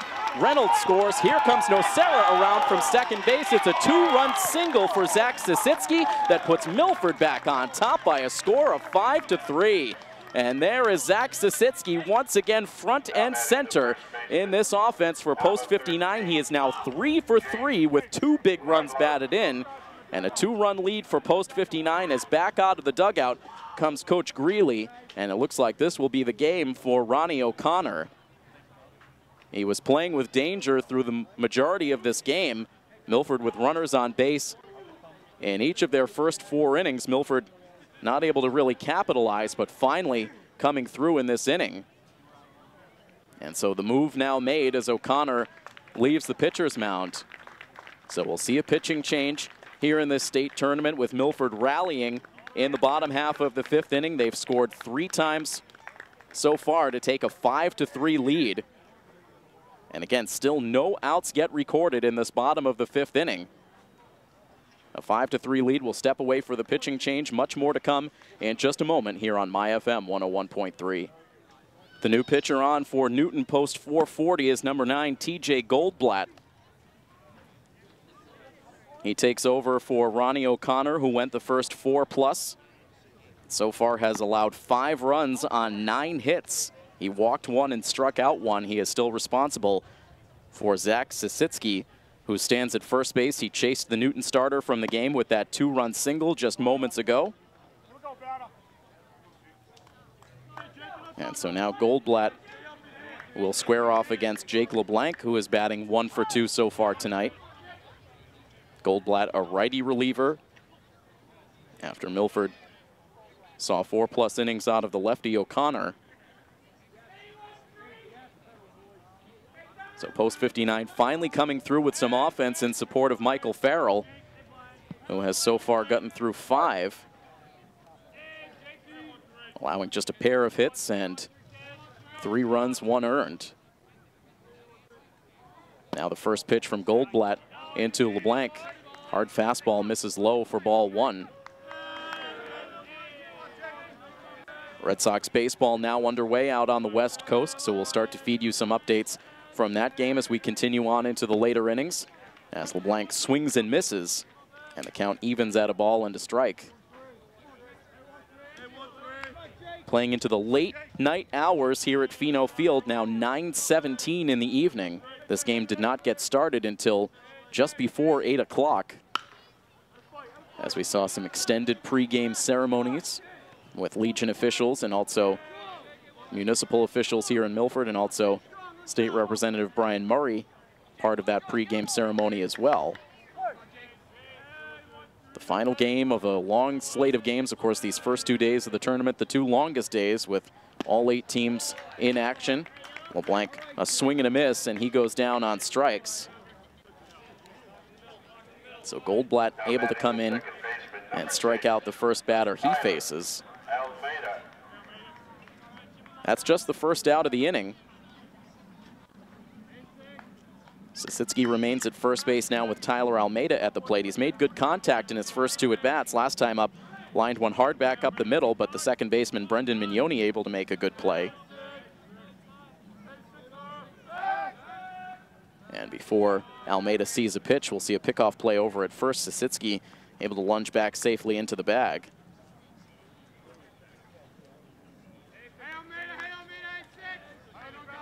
Almeida also flew out to left field in his first at-bat, so he is 0 for 2. And now Goldblatt doubles up on pickoff checks over at first base. Sisitsky not out to a particularly large lead. Zach on the season has just 2 stolen bases.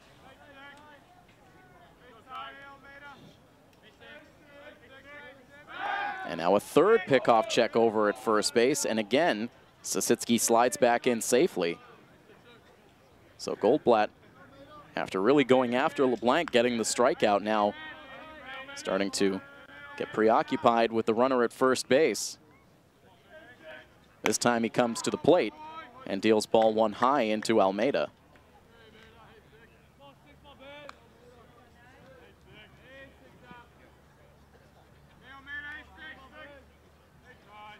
Again, the lead not particularly large for Sasitsky, but we will see yet another pickoff check.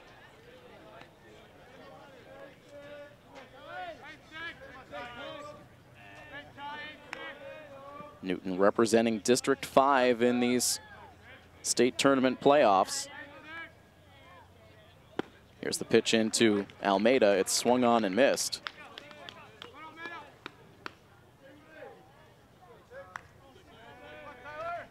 One ball, one strike, one out. A single runner aboard at first base for Milford.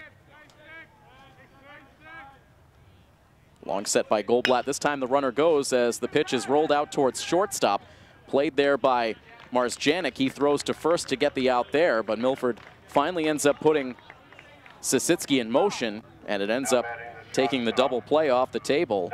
Sasitsky safe at second base on the 6-3 ground out from Almeida.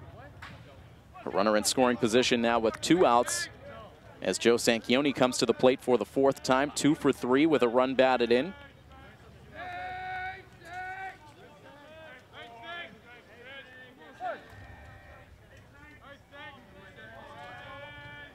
And Goldblatt again to the set. Here's his pitch, and it's in for a called strike on the inside part of the plate.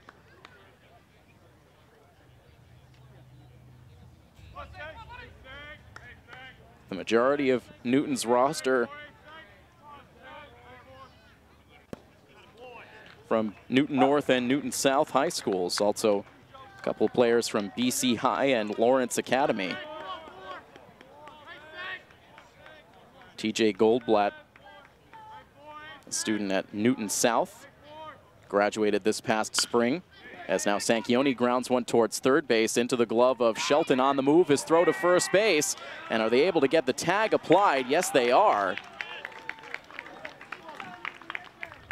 Shelton ranging in towards the grass at third base, threw off balance towards first. It pulled Giuliano off the bag. He blindly swiped a tag behind him, and the first base umpire ruling him out on the tag. I'm not so sure, but it goes in the books as the final out of the inning. But a productive inning finally for Post 59. They were able to collect 4 hits in the inning. They score 3 times. The big blow, a 2-run single for Zach Sasitsky that gives Milford a 5-3 lead over Newton, headed to the 6th when we come back next on My FM 101.3. A 5-3 lead now for Post 59 as we enter into the top half of the 6th inning of this 9-inning state tournament contest. Back to the mound goes Michael Farrell. He will face batters 4, 5, and 6 in the Newton lineup. First pitch swinging Mike Gately, sending one hard over the backstop. At first glance, it looked like that one might sneak into one of the press box windows over on the far side, but ended up missing us just to the right. And now a looping floater out towards the left side of the infield. Sanchioni can't get it on the dive. It drifts out into shallow left, and Gately will end up with a base hit. Now batting the second baseman. Not sure if that one took a high chop in front of the plate and bounded its way over towards the left side, or if it was floated out there in the air. But it ended up landing equidistant between Monahan and Sanchioni. Sanchioni dove for it deep in the hole at short, but was not able to make the play. So a leadoff base hit for Gately. Ends up breaking up a string of 7 in a row retired by Michael Farrell. Had back-to-back 1-2-3 innings in the 4th and 5th. But now a runner on ahead of Brendan Mignoni. Quickly falls behind 0-2. Now 71 pitches thrown for Michael Farrell.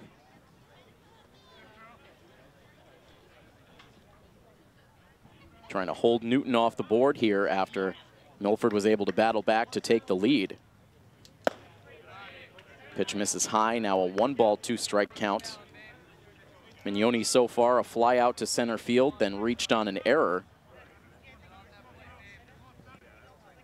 He ended up floating a shallow pop-up out behind third base. Monahan could not make the catch, dropped it, and 2 runs came in to score, but this time Mignoni takes the pitch in for a called strike 3. Now batting the left fielder, number 20. And that is strikeout number 9 for Michael Farrell. So proving that that strikeout total in that playoff game against Wachusett was no fluke. Up to 9 Ks, 1 out deep in the 6th inning. And now his first pitch into Matt Swain is a line drive out to left center field. That's down for a base hit. Cutting it off is Sisitsky, the runner trying to take third. The throw is offline. The dive from Monahan, and he's able to get the out. Zach Sisitsky now does it on the defensive side. He sent a quick throw back into third base. It did drift a little bit behind the third base bag, but Monahan was able to field it and then dove in front of the third base bag to swipe the tag on Mike Gately. And so a good play on both ends. The quick throw from Sisitsky, Monahan completing the out with the tag play. And so there are now 2 outs in the inning. That will go in the books as a single for Matt Swain. He ended up advancing to second base on that throw to third that cut down Gately. So the out ends up going 7-5. And so there is another contender for our Easy Way Car Wash Diamond Play of the game. There are now 2 outs in this top half of the 6th inning. A runner at second base ahead of Henry Bonenfant. Working on an 0 for 2 day, a pop out and a strikeout. As the pitch drops in low, Reynolds wanted to send a snap throw down to second base, but nobody covered the bag. So instead he holds on to it, sends the return throw back to the pitcher's mound. A 1-ball, no strike count on the left-handed swinging designated hitter. This time Almeida creeps in towards the bag, now drifts back out as the pitch misses up and in. And the count goes to 2-0.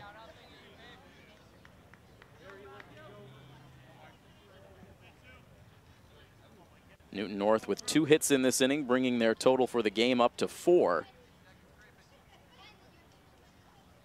But they have just the single runner on base at second with 2 outs after the base running play. And now the 2-0 pitch. That's in for a called strike, a late call. Borderline pitch, looked like it was maybe a little bit inside. But the count goes to 2-1. And Swain back out to a big lead at second base. The pitch comes into the plate. It's grounded foul down the first base line. And the count evens at 2 balls and 2 strikes. A big inning here as Milford wants to keep momentum on their side after coming back to take the lead. Newton has the tying run at the plate.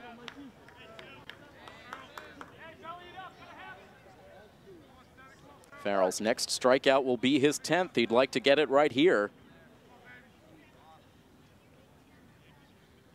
As he now steps off the pitching rubber, having a tough time getting on the same page with Alex Reynolds, so he now races out to the pitcher's mound. The two talk over the next pitch they want to see here in this at-bat. Also want to guard against that runner at second base, perhaps stealing the sign, so verbally giving the call. And now the 2-2 pitch is swung on and missed for strike 3. So there it is, the 10th strikeout on the night for Michael Farrell. He's able to strand that runner at second base. Newton with 2 hits in the inning, but no runs allowed. And we head on to the home half of inning number 6, where Milford leads Newton by a score of 5-3 here on coverage of Milford Legion Baseball on MyFM 101.3. Tim Coet back with you, bringing you deep into the evening hours here at Pheno Field. Bottom of the 6th getting underway in this state tournament game between Milford post 59 and Newton post 440. A 5-3 Milford lead as Sean Rebello takes a look at a called strike one out of TJ Goldblatt, who did a good job getting out of that bottom of the 5th inning after Ronnie O'Connor allowed hits to the first 5 Milford batters of the inning. He was able to dispatch the next 3 he faced coming in, but here he is greeted by a line drive single out to center field off the bat of Sean Rebello. And so there is the first hit allowed by the Newton reliever. And it's now an even 10 hits in the game for post 59. Out hitting Newton now 10-4. As Aiden Wild now comes to the plate. He was retired 1-6-3 on an out that ended the 4th inning. A hard ground ball back to the pitcher's mound, kicked off the glove of the starting pitcher, Ronnie O'Connor, but ended up deflecting right to Mars Janik, the shortstop, who was able to get the out at first, forcing Milford to strand a couple of runners on.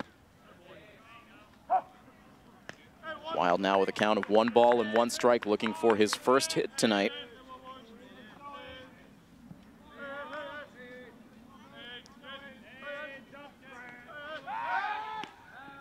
And a check over at first base. Rebello able to get back standing. Of course, a prime base stealing contender. And Sean Rebello has swiped 14 bases on the season. That leads the team.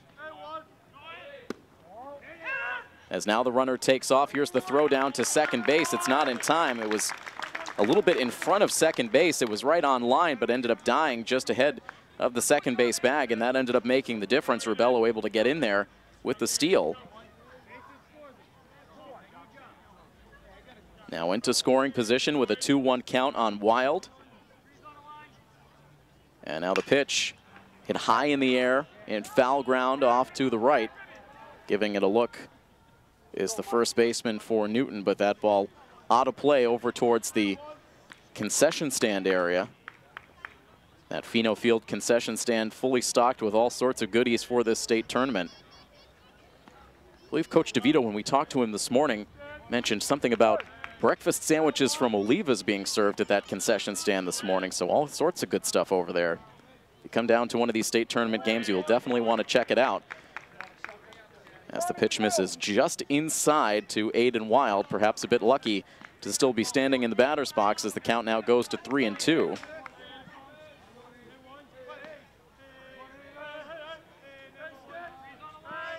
Big lead at second base for Rebello as the payoff pitch is hit in the air out to center field.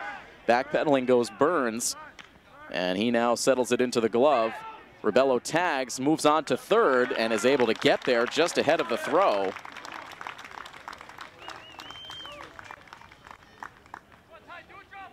So a fly out for Aiden Wild, who is now 0 for 4 in the game. But Rebello able to advance to third base with 2 outs, where he stands ahead of Tyler Monahan. Tyler touched off that 3-run rally last inning with a double. Sent it over the glove of Jackson Conerney out in right field.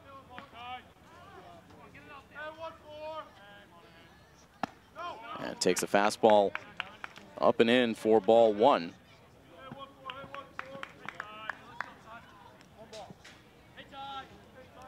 Milford, for the first time tonight, starting to get some action loosening in their bullpen. As this ball is lined out to left field, it's down for a base hit. Rebello will come in from third base. And a second hit in the game for Tyler Monahan, a 2-out RBI single to bring the score to 6-3 in favor of Milford.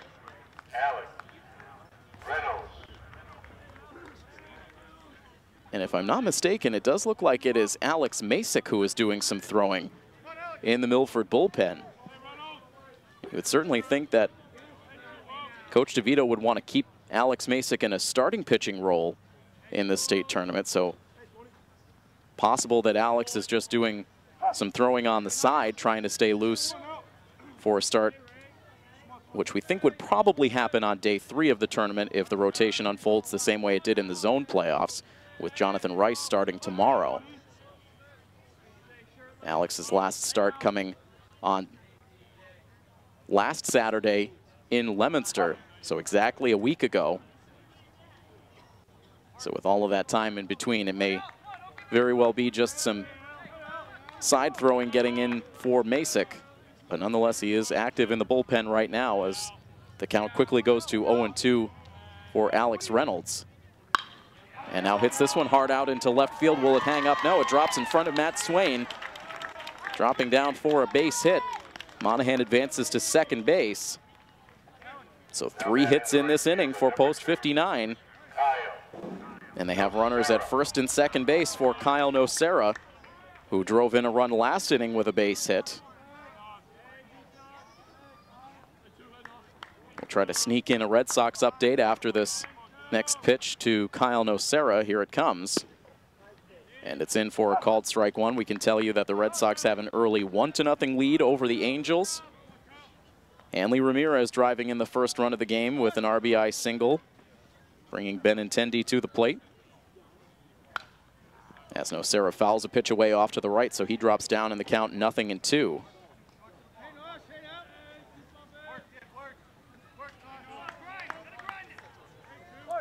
No balls, 2 strikes, 1 out in the inning, and a pair of runners on.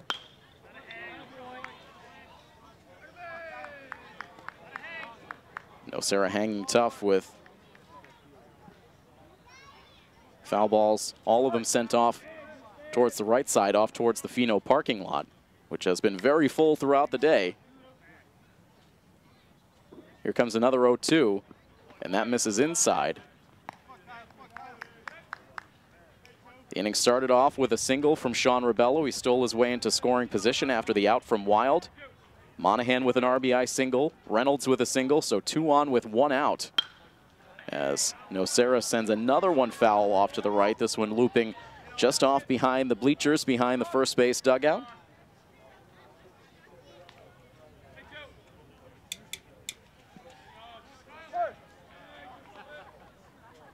Runners leading off their respective bases, Monahan at second and Reynolds at first. As another pitch comes home, Nocera grounds it to second base. The flip to second gets the out there. No throw to first. That throw sailed a bit on Brendan Mignoni, sending it high to the shortstop covering the second base bag.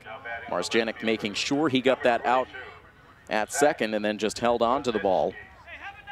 Nocera ends up reaching on the fielder's choice as Reynolds is erased on the force play. Monahan moves on to third. Runners at the corners with 2 down for the red-hot bat of Zach Sasitsky. Sasitsky 3 hits in 3 trips to the plate, 2 runs batted in, and a run scored.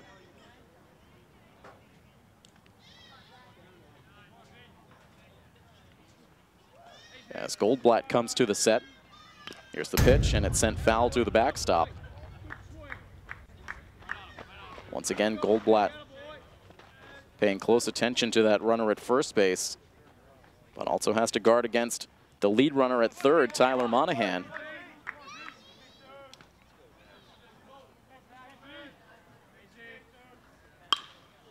And now this pitch lifted foul off to the left and out of play. TJ Goldblatt now in his second inning of relief. According to our state tournament program, his full name is Theodore Goldblatt.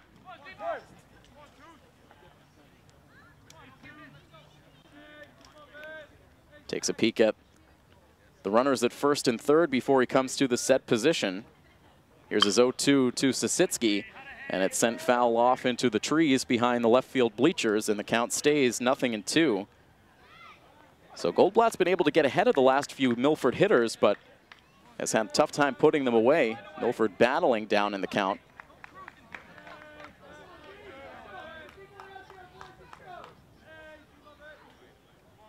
And Goldblatt now will take a little stroll off to the right side of the pitcher's mound, collecting himself before continuing the battle with Zach Sasitsky, Milford's number 7 hitter, who has been a force tonight. Here's another 0-2, and it's grounded slowly towards second base. A tricky hop. That kicks off of Nocera's foot as he tried to jump over the ball, and he will be ruled out, and that will end the inning. So Milford with a little bit of bad luck there. Of course, if that had not made contact with Nocera, it very likely would have been a routine 4-3 ground out to first base. But in the end, Nocera could not avoid the contact. He is out on the base paths, and that brings this 6th inning to a completion, but not before Milford tacks on an additional run on the RBI single for Tyler Monahan, and it's now a 6-3 Milford lead over Newton here on My FM 101.3. Milford with 10 hits in just their last 3 innings. 12 hits in total for the game. They lead this ball game now 6-3 after tacking on an additional run in the bottom of the 6th inning. So we move on to the 7th, and once again we want to remind all of our listeners that in the state tournament and beyond we play 9-inning games. Michael Farrell back out to the hill, where he deals in a called strike 1 to Grant Giuliano. Newton's offense able to muster 2 hits off of Farrell last inning, but a great defensive play from Milford threw out a runner at third base as this pitch is floated foul off to the right, and again just avoiding the large congregation of Milford fans on the right field side. Alex Masick is continuing to work in the Milford bullpen, throwing to Jacob Beater out there. So we will see if Alex ultimately ends up making an appearance in this game. For now, it's still Michael Farrell, the starting pitcher, working now with 81 pitches. As this ball is hit hard back up the middle, just past the dive of Sanchioni at short. And Giuliano, after striking out in his first 2 at-bats, is able to lead off the 7th inning with a single. Number 6, Noah Shelton. You would have to wonder if Coach DeVito is hoping he can get Farrell through this 7th inning and then turn things over to his bullpen for the final 2 innings.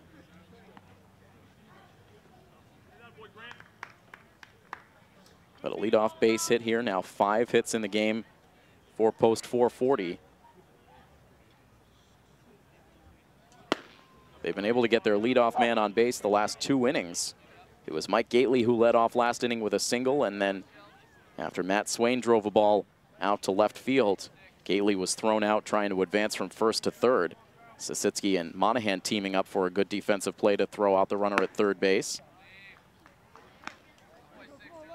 It's now a 1-ball, 1-strike count on the number 9 hitter, Noah Shelton, who's batting 0 for 2 so far. Farrell to the set.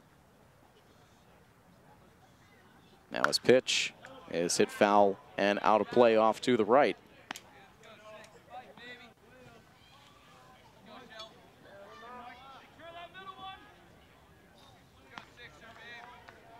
Getting closer and closer now to 10 o'clock in the evening here in Milford. Looking for our first out in the top half of the 7th. Here's the pitch. And that one apparently missing a little bit inside. Evening the count. It's 2 balls and 2 strikes on the hitter.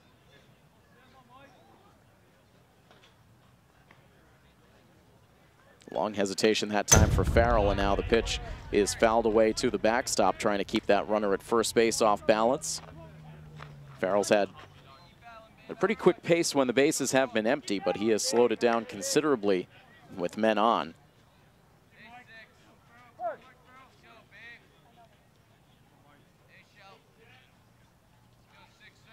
Two and two the count. And now the pitch is hit softly over towards second base, and a tough hop for Almeida, who dove for it. It ended up hopping right over his glove. Almeida was caught a little bit indecisive there, as initially it looked like he might come on to try to make the catch in the air, then ended up diving to try to make the play on the bounce. And it ends up going over his glove, going as a single for Noah Shelton. Back-to-back hits here for Newton.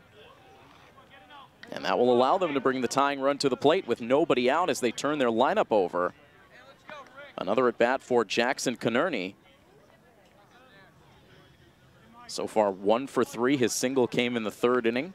He came around to score. Now swings at the first pitch and lofts it foul down the left field line, but no opportunity for Sisitsky to make a catch. And it ends up going as a first pitch strike. The loser of this game will have to come back and play at 12:30 tomorrow afternoon. The winner will once again have the late game.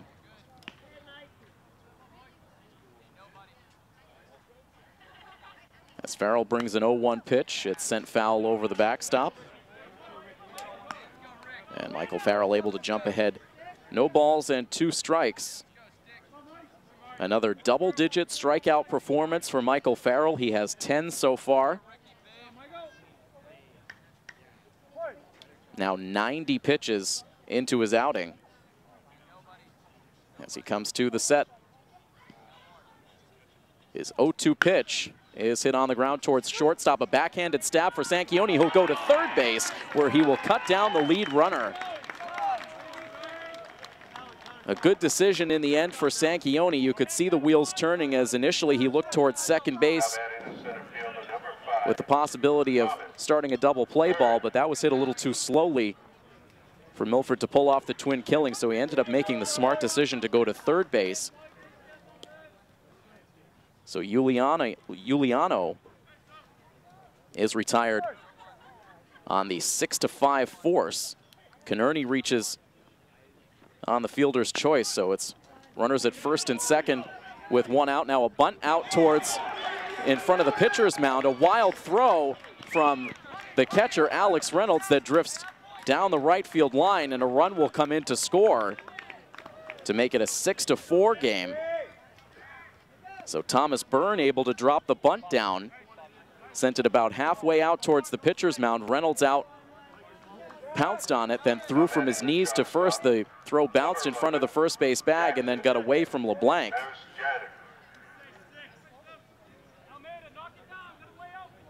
So it will likely go as a bunt base hit, and then the throwing error on Reynolds that allowed the runner to score. So Shelton able to come around to score from second base. As now this ball is hit on the ground towards shortstop. Sanchioni to field it. The throw pulls LeBlanc off the bag, and everyone will be safe. And it's now a 6-5 game.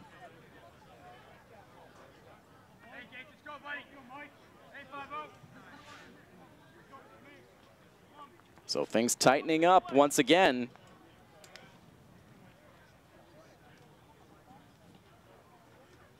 And so that play all the more important now, getting Giuliano out on that ground ball.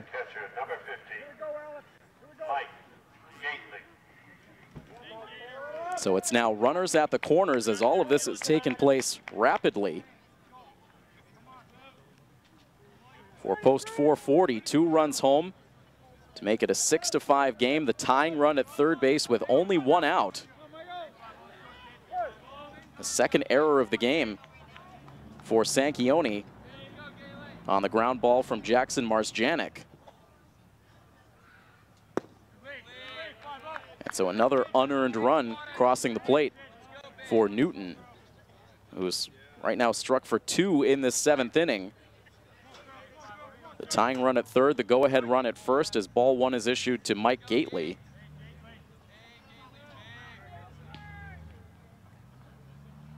Now the pitch misses outside. And at this point, with no other activity in the bullpen besides Alex Masick, it looks as though it is going to be Masick that eventually makes an appearance in this game. We've not seen anyone else venture out to the bullpen, and Masick is still throwing out there.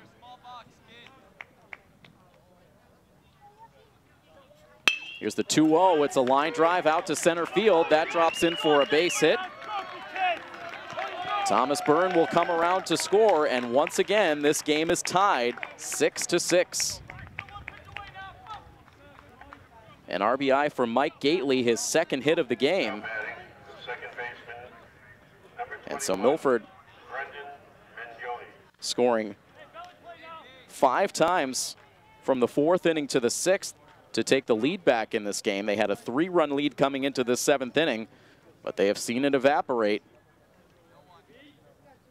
And the top of the 7th, not even close to over, still just 1 out. As Brendan Mignoni sends a foul ball out of play off towards the right side.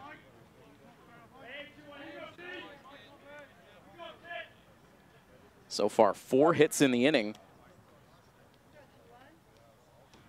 for post 440, doubling their previous total.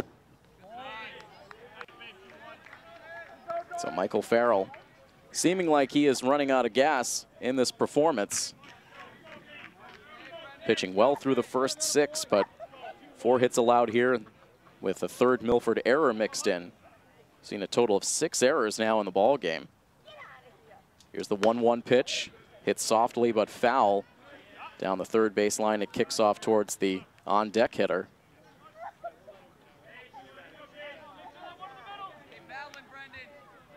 Newton coming in with an overall record of 14-6-1 on the year. Post 59 at 20-8. As Michael Farrell comes to the set, about to deal in pitch number 100. And it's in for a called strike 3. So he gets Mignoni for the 2nd time. The number 5 hitter now 0 for 4. It's strikeout number 11 for Farrell, and it looks like we may see a pitching change here. Coach DeVito with a fast walk out towards the pitcher's mound. Not taking the baseball from Michael Farrell just yet. And again, the only pitcher we have seen warm up is Alex Masick. He's no longer in the bullpen, so he's warmed up and ready to go if needed.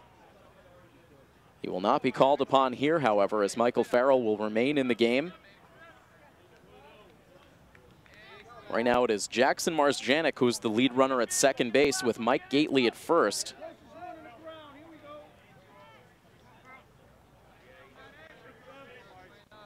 A total of 2 errors in this inning, with a throwing error from Alex Reynolds and the throwing error from Joe Sanchioni. So it's a total of 4 errors in the game from Milford, 3 on the Newton side. So it's been another ugly night on the Milford infield. A tied game 6-6. As Matt Swain digs in, takes the first pitch outside. Swain has reached base 2 times so far. He walked in the 2nd inning and singled in the 6th.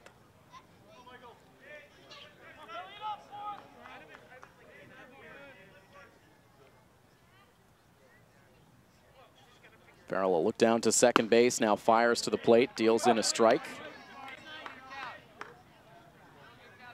So a bit of an uneven performance so far for Farrell.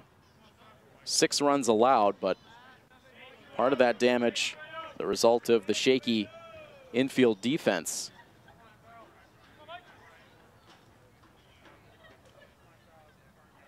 Trying to get out of this inning, preserving the tie now, as Swain fouls a pitch out of play to bring the count to 2 balls and 2 strikes.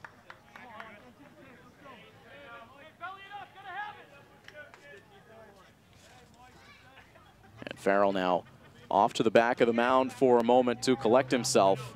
2 balls, 2 strikes, 2 outs in the inning. A pair of Newton runners leading off of 1st and 2nd base. And now the pitch, and it misses low, blocked out in front by Reynolds. Quickly picks it up as the runners retreat.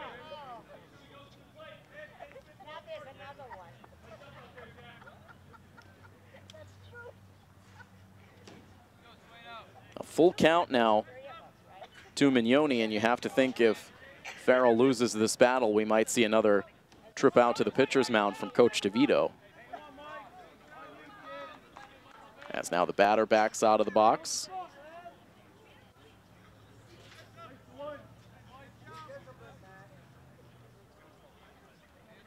The fans on the Milford side a little antsy now, as they've yet again seeing the momentum shift back towards the Newton side. Farrell now ready with his 3-2 pitch. The runners go. Ball sent high in the air, out to right field, into foul territory. Again, over to give it a look is Kyle Nocera, but he has no play. Ball takes a big hop off the field, off towards the fans, and everyone will reset.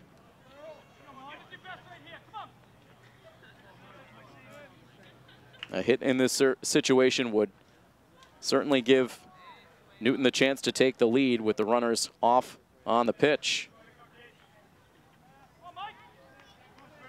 Marsjanek walking out to his lead at second base with Gately following suit at first.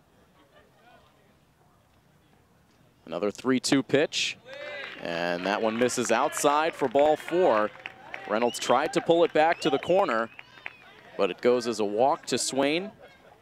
He'll head down to first, and now the bases are loaded for Newton. And no sign of Coach DeVito yet. So Farrell will now face his 9th batter of this 7th inning.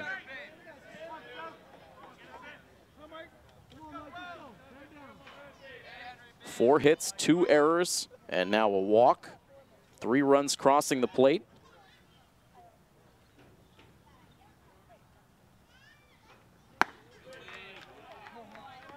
Two of those runs, again, scoring as a direct result of those errors. And the first pitch missing the strike zone to Henry Bonenfant. The next pitch for Michael Farrell will be his 30th of this 7th inning alone. Here it comes. And it's in for a called strike. Overall, the pitch count now at 109 for Farrell. He mops some sweat off of his brow. It's been a humid night here in Milford. And a lot of pitches thrown now for Farrell. Here's his 1-1 delivery. And that one's in for a called strike too, not quite in the location Alex Reynolds intended. He was set up outside, the pitch came inside, but grabbed a piece of the corner, no swing from Bonenfant. Who's down now in the count, 1 ball and 2 strikes. He is 0 for 3. He's struck out twice against Farrell so far. And now we'll see another timeout. As the pace of this top of the 7th inning has really dragged.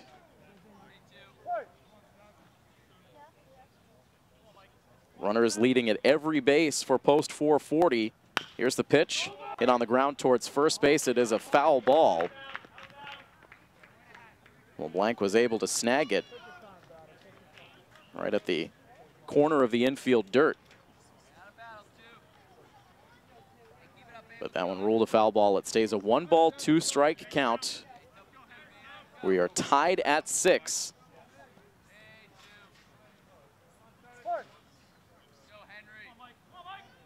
As again, Farrell comes to the set. He is ready with a 1-2 pitch, and it's chopped on the ground in fair territory. A diving attempt for LeBlanc. It kicks off of his glove. 1 run scores. Here comes a 2nd run to the plate, who will score without a throw. And that ball not leaving the infield, but 2 runs cross the plate for Newton as they will jump back on top now, taking an 8-6 lead. And Coach DeVito now back out of the dugout. Perhaps a batter too late, as he will take the baseball from the hand of Michael Farrell, who may very well have deserved a better fate in this game. The defense once again has been very shaky behind him. And he will head now back to the dugout, and it will not be Alex Masick coming into the game. It will be Nate Irwin who will make the relief appearance. We only saw Masick throwing in the bullpen, but apparently Irwin ready to go, so he comes in to take over for Michael Farrell, who cannot win this game. He can only lose it, trailing 8-6. So we will step aside. We'll have more from the top of the 7th inning when we return next on this coverage of Milford Legion Baseball on MyFM 101.3. So the new pitcher on for post 59 is Nate Irwin. We monitored that bullpen activity closely for post 59 over these last few innings, but somehow Nate Irwin must have snuck in some throwing, so he comes in making his 12th appearance on the pitcher's mound this year. He's only made one start, as the bulk of his work coming out of the bullpen, of course, leading this staff in wins at 5-0. He's pitched 20 innings so far on the season, an ERA of 1.75. Pitching now with runners at the corners. The runner immediately takes off from first base, and a bluff throw from Alex Reynolds. He does not go through with it, as Bonenfant will steal second base. He drove Michael Farrell from the game with what we have right now scored as a 2-run single for Henry Bonenfant. It is Grant Giuliano at the plate right now. Bonenfant now at second base. That ball hit hard to the gap between first and second base. LeBlanc diving for it. He really did all he could. He couldn't secure it in the glove. Kicked away, stayed on the infield, and 2 runs came in to score as now Giuliano hits one to third base, gets through the wickets of Tyler Monahan, backed up by Sanchioni, but he doesn't have a play. And in from third base comes Matt Swain with now the 9th Newton run. And this has really become now a nightmare scenario for this Milford infield, and you have to feel like with every ball hit on the ground on this infield, the wheels are just spinning for all of these players around the diamond for post 59.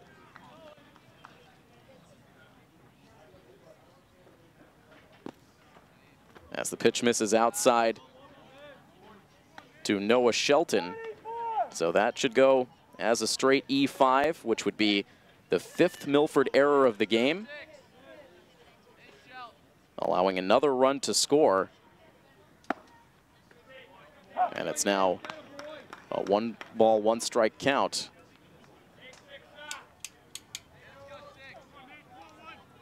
Noah Shelton now the 11th batter to come to the plate in this top of the 7th inning. Has to be nearing about a half an hour that this top of the 7th has been unfolding.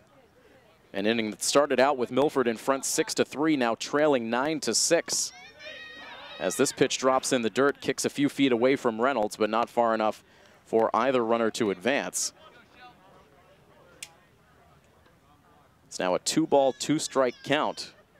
Shelton batting 1 for 3. His single came earlier in this inning, came around to score one of the 6 runs that Newton has scored in the frame. Now takes a pitch that just misses, and that fills the count. The vast majority of these Newton runs have been unearned tonight. As Irwin readies himself for the next pitch, it drops in low, kicks away from Reynolds. The runner starts and then stops down the third base line, as that was ball 4. So Irwin allows the walk. That's 3 walks now issued for Milford pitching.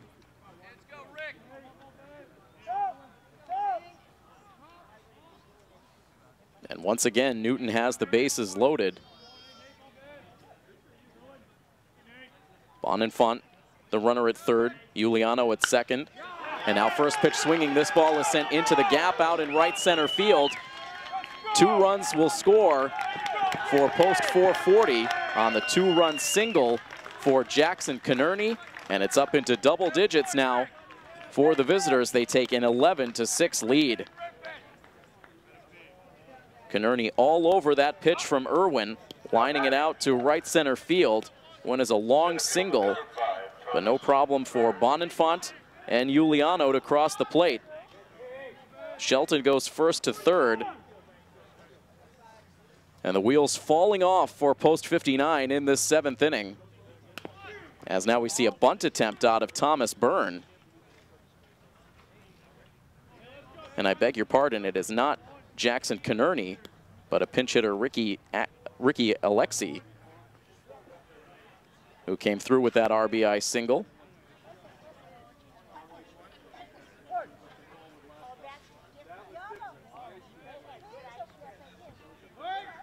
As now the pitch misses outside. The throw down by Reynolds is not a good one, as in safely with the steal goes Alexi.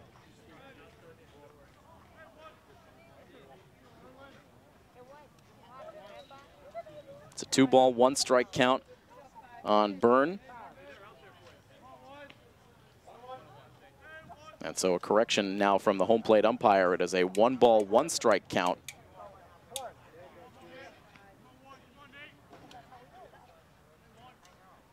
The next pitch in from Irwin is grounded slowly down to first base, kicks off the bag, stays fair.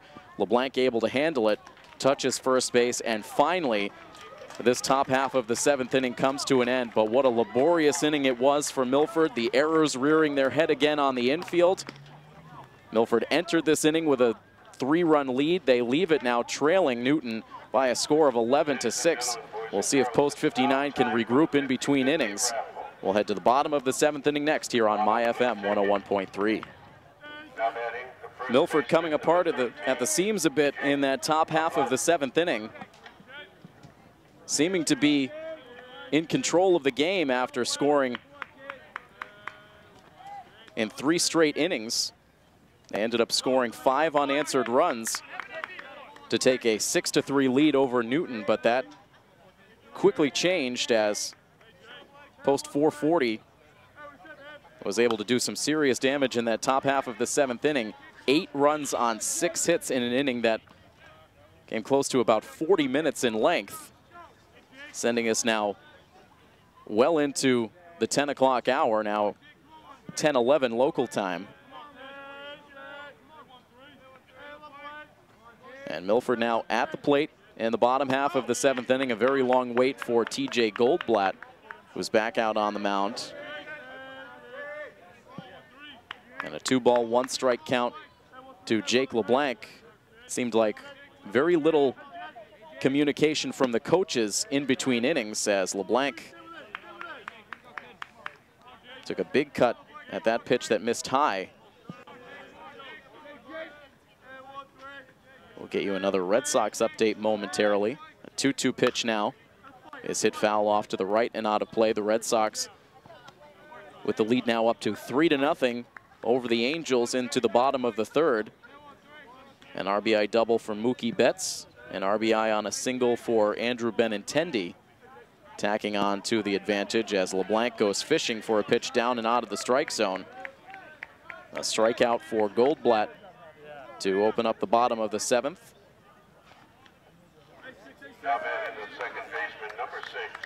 Goldblatt ended up allowing a run on 3 hits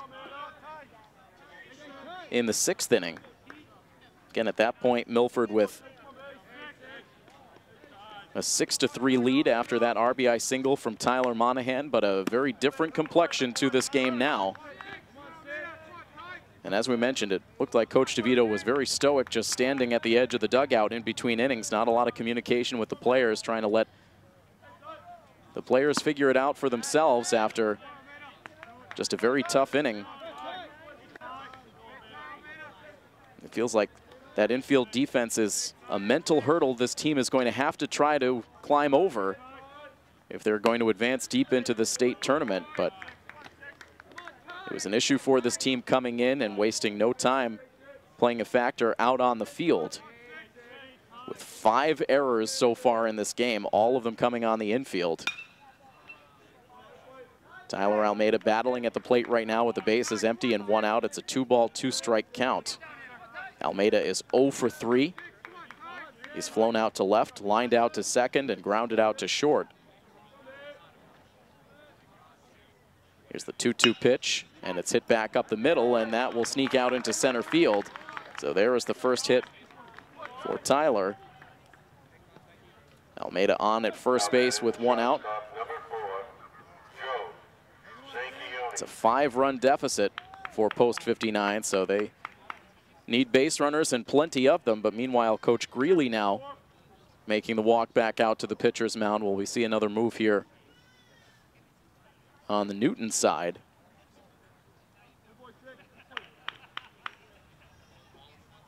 Conversation unfolding between head coach, pitcher, and catcher. And it looks like now Coach Greeley making the move as he gestures towards the dugout, a relief pitcher popping out.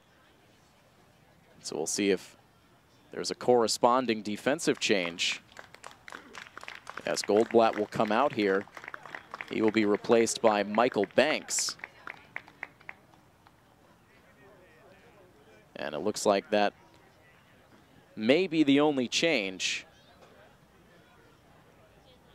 So after allowing that ground ball base hit up the middle for Almeida, Goldblatt removed, Banks on. He'll make his warm-up tosses. We'll step aside briefly, and we'll return in the bottom of the 7th inning where Milford trails Newton by a score of 11-6 on this coverage of Milford Legion baseball on My FM 101.3. Another right-handed reliever on for Newton post 440 as Michael Banks concludes his warm-up tosses. The runner at first base, the responsibility of TJ Goldblatt, who ended up going 2 1/3 innings out of the bullpen. He allowed 1 run on 4 hits, didn't walk a batter, and ended up striking out 2. Should Newton continue to lead in this game, it would be Goldblatt in line for the victory. But Milford hoping to mount a rally in these later innings. We're in the bottom of the 7th. We'll play 9. As the first pitch from Banks into Joe Sanchione misses high for ball 1. More activity in the Milford bullpen. It's Kyle Nocera now starting to get loose.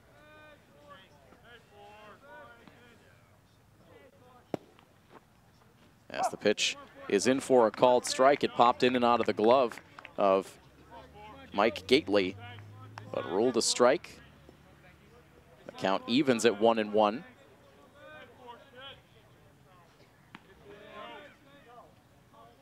The next pitch from Banks that misses outside. Looked like it might have been a curveball that missed wide of the strike zone.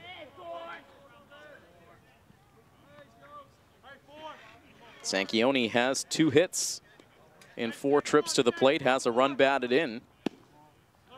Now takes a pitch low and will jump ahead in the count 3-1. Overall on the season, Joe Sanchione batting .328 coming into tonight's action. Double digits in runs batted in at 10. Now pops this ball up, but it drifts over the backstop and out of play. A 3-2 count to Joe Sanchione. As Almeida sidesteps out to a lead at first. He goes as the ball is lined out to left field, but it's going to hang up for Matt Swain to make the catch.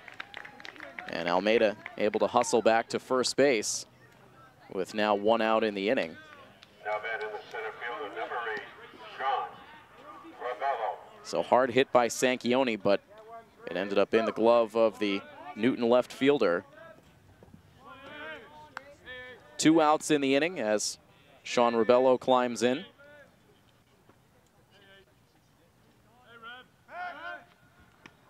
Rebello so far today 1 for 4. His hit came in his last at bat. A single to lead off the 6th. He came around to score on the single by Monahan. As Rebello fights that pitch foul off to the right.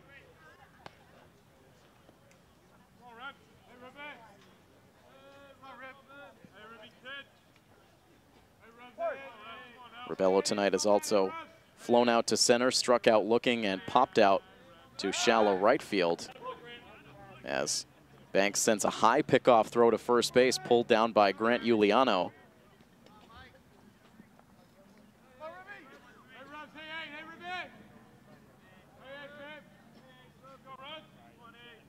Newton right now with a 5-run advantage as the pitch drops in low to Rebello. And things have gotten very quiet here at Pheno Field. Certainly the Milford fans in a state of shock after the events of the top half of this inning. The Milford dugout has also gotten very quiet as Rebello watches a breaking ball miss a little bit high.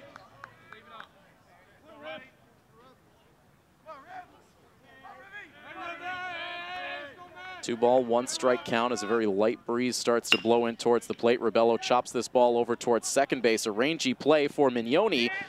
He throws a little bit wildly to first base, but somehow Giuliano was able to just keep a toe on the bag as that throw was received in foul territory behind the first base bag, but Some good height for Giuliano at first base. He needed it to maintain contact with the bag, and that out ends things for Milford in the 7th, so they end up stranding another runner. They've stranded runners in all 7 innings so far tonight. We will now play on to the 8th with the score still Newton 11 and Milford 6 on this coverage of Milford Legion Baseball on MyFM 101.3.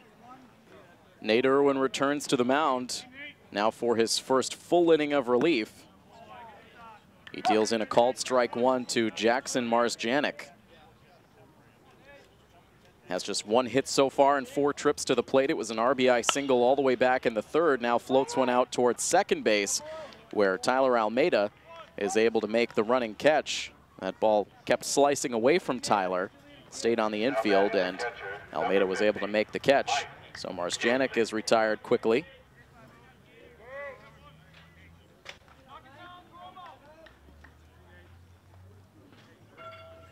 Just one of the runs last inning was charged to Nate Irwin. It was an unearned run,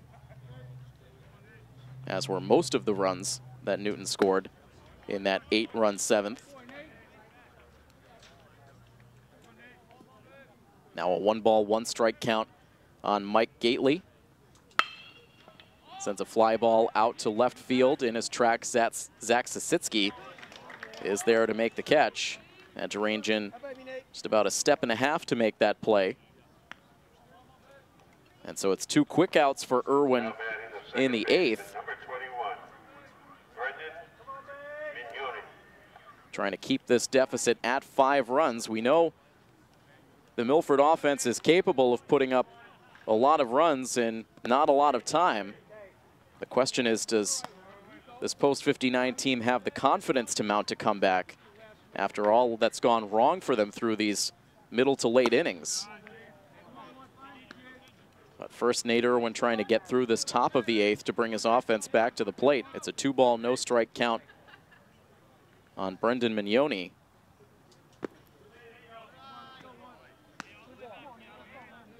Now a 3-ball, no-strike count. Mignoni 0 for 2. He has struck out twice. But in the driver's seat here, here's the 3-0 pitch. And that misses down and away for ball 4. So after 2 quick outs, it's a 4-pitch walk from Irwin. Now batting. We'll give Newton a little bit of life in this 8th inning, bringing Matt Swain to the plate.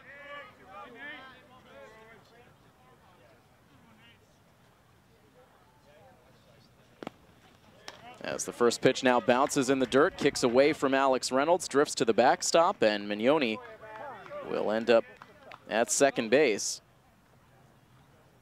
We've seen this Pheno Field crowd thin out considerably. A game that didn't get started until close to 8 o'clock. We saw a top of the 7th inning that lasted about 40 minutes on its own, so maybe getting to be a little bit past the bedtimes of some of these Milford fans. Coming up on 10:30 as the count goes to 1-1.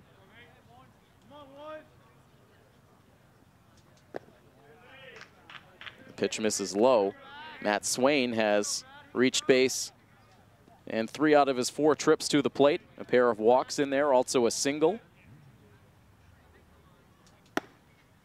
Now takes a pitch for a high strike. Count evens at 2 balls and 2 strikes.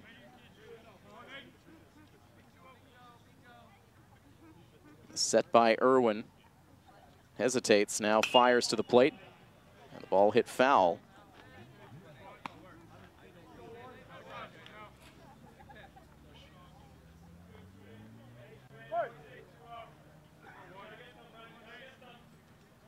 And again, Irwin ready with another pitch. Off the end of the bat, cued foul towards the backstop. Game day coordinator Brett Crosby out of the dugout to reel in that loose ball.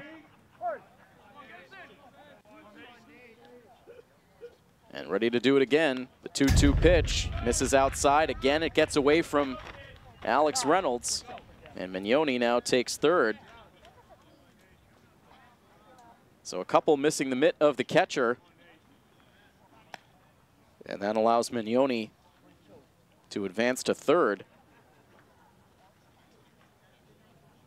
Two fast outs by Marzjanek and Gately, but the walk followed by a pair of wild pitches leads to another scoring opportunity for Newton.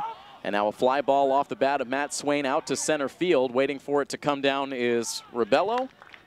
Ends up in his glove.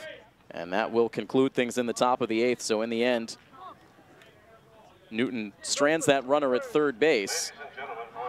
And we will head on to the bottom half of inning number 8. Still an 11-6 lead for Newton here on My FM 101.3.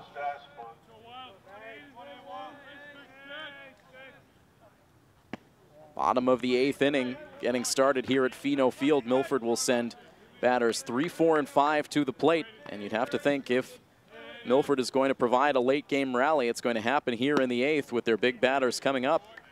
Michael Banks finished off the 7th, getting Sanchioni and Rebello now out to start the 8th.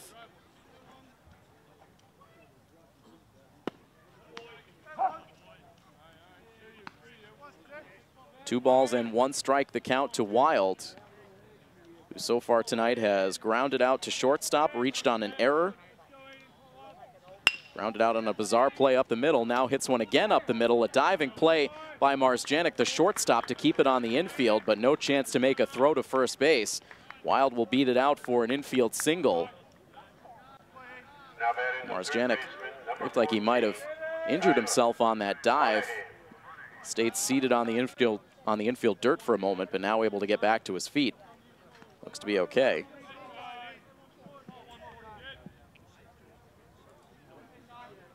So Wild now 1 for 5 as he reaches to lead off this inning. Tyler Monahan now to the plate, watches a pitch miss outside and low.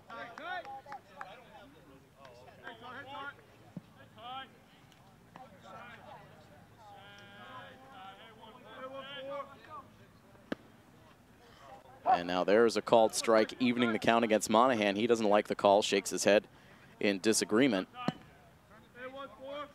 Swats the bat down on home plate hard as he readies himself for another pitch. Here it comes, and it's grounded foul wide of third base. Monahan 2 for 4. He has hits in his last 2 at bats, a double and an RBI single.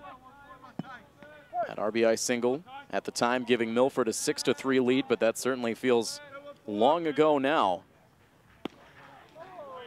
as the count now evens at 2-2.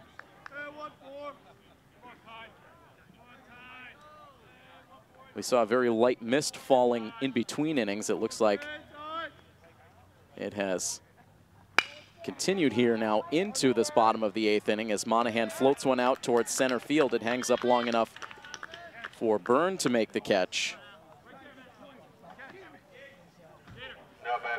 And so Monahan retired.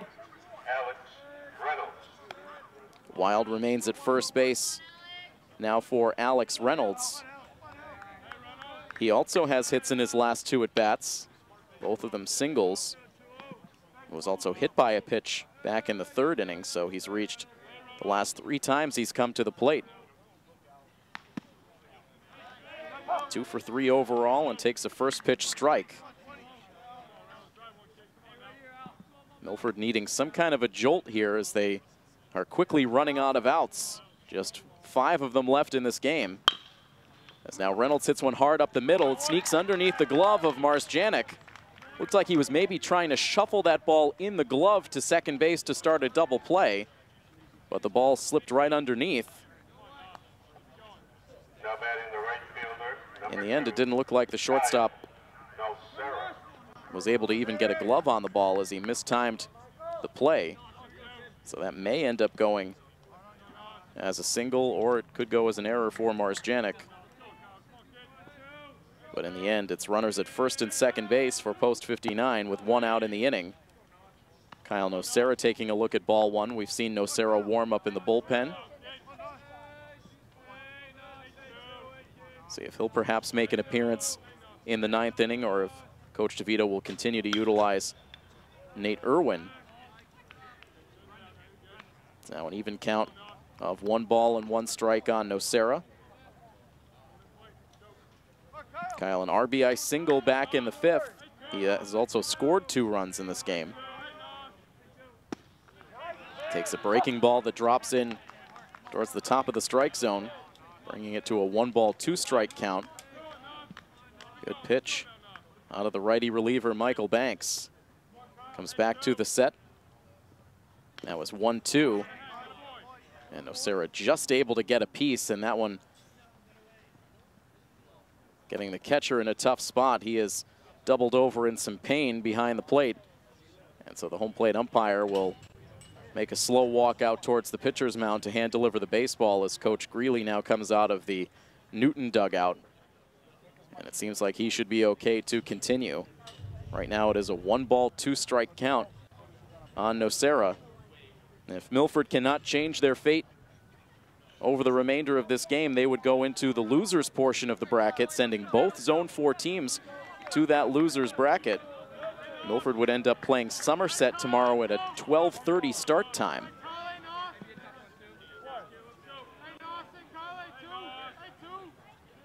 So right now the at-bat is finally set to continue for Nocera. He bats with 2 on and 1 out. The 1-2 pitch is again fouled off the catcher. That time it looked like it might have gotten him off the chest protector, bouncing back out in front of the plate. Nocera had started towards first, but the home plate umpire ruling that one a foul ball.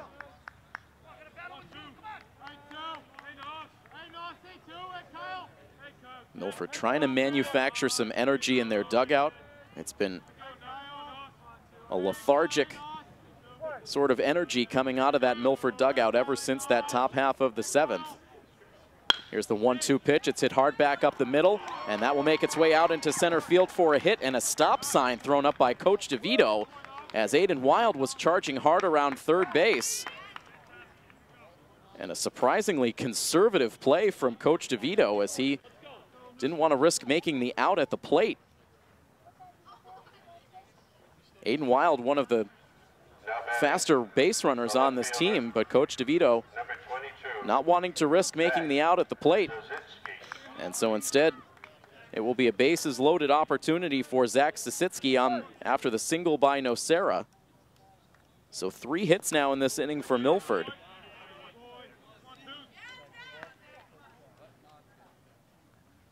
And Zach Sasitsky, so far 3 for 4 in this game. The last time he came to the plate, he hit a ground ball towards second that ended up hitting off the foot of Kyle Nocera. Nocera ruled out to end the inning. It's now a 1-ball, 1-strike count on Zach. He has a pair of runs batted in. A hit here would start to help Milford to claw back into the game. Instead, he hits a slow roller towards second base. A flip to second gets the out there. A double clutch from the shortstop. And no throw to first base. Sasitsky in there safely as Aiden Wild comes in the back door from third base to score. Brendan Mignoni fielding that ball, spinning around, flipping it with the glove to the shortstop, maybe trying to go for some style points there, and in the end it might have cost his team a double play. So 2 outs now in the inning with runners at the corners and an at bat for Jake LeBlanc.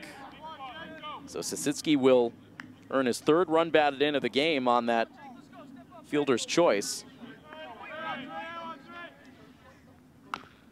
And LeBlanc fouling that ball hard off of himself.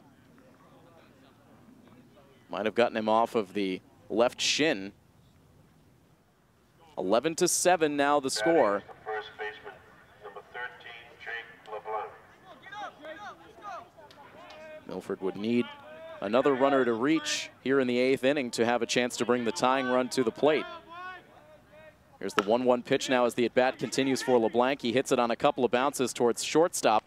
The throw to first base is there just in time. LeBlanc a little bit slow down the line after taking that foul ball off the shin. And in the end, it's a 6-3 ground out to end the inning. So Milford strands 2 more runners. And it's a baker's dozen stranded on the bases for Milford through 8 innings in this game. We'll head to the 9th. It is Newton 11 and Milford 9. Excuse me, Newton 11, Milford 7 on this coverage of Milford Legion Baseball on MyFM 101.3. A new pitcher on for Milford post 59 as we have reached the top half of the 9th inning. And we were debating in the middle innings if we would see Alex Masick come into this game after he warmed up for a considerable amount of time. And so now we have received the answer to that question. Alex Masick on to pitch this 9th inning in just a very curious move from the Milford coaching staff. Alex Masick, who has served as a starting pitcher for this team throughout the season, last pitched in Milford's playoff game against Leominster, making the start up at Pincanavino Field. Ended up pitching 6 innings, allowed 4 first-inning runs, but then settled in to give his team a chance to mount a comeback. They eventually did, and Alex earned his 3rd win of the season, but now making an appearance out of the bullpen. And you wonder what that would mean for a potential start down the road here in this playoff tournament. But right now, Milford facing the very real possibility of falling into the loser's bracket, leaving them 1 loss away from elimination. So you can't look too far down the road at this point if you're Milford. Meanwhile, Masick coming into the game and making very quick work of Henry Bonenfant to open up the 9th, a quick strikeout. That's now the 12th strikeout in the game for Milford pitching. The first 11 came from Michael Farrell. He had the strikeout pitch working for him again. Unfortunately, at times did not have his defense working behind him.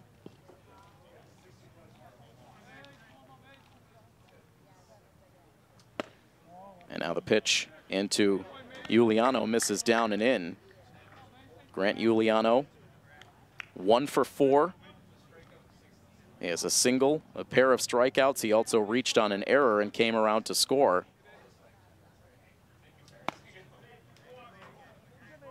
Now Masick's pitch missing up and away, and it has gotten very, very quiet here at Fino Field. Much more sparse crowd than what we saw here around first pitch time.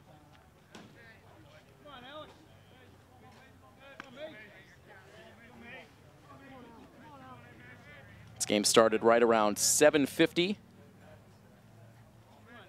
So we are just a few moments away from this game reaching the 3-hour mark.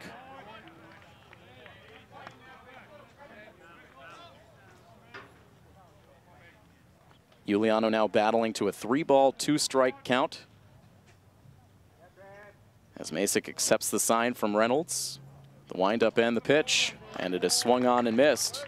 So back-to-back strikeouts for Masick. Grabs the first 2 outs of this 9th inning. Looking ahead to Milford's half of the 9th. They will have Tyler Almeida, Joe Sanchioni, and Sean Rebello expected.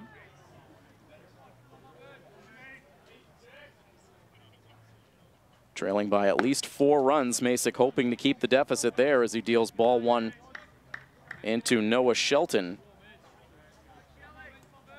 Shelton has reached base in his last 2 at-bats, a single and a walk. Here's the 1-0, and that misses for ball 2.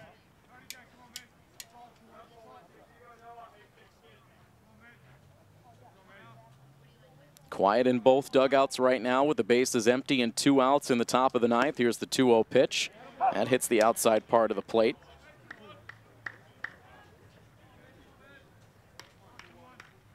Trying to sneak in a Red Sox update if time allows in this top of the 9th. Here's the 2-1 pitch, and it's hit down the right field line, but foul and out of play.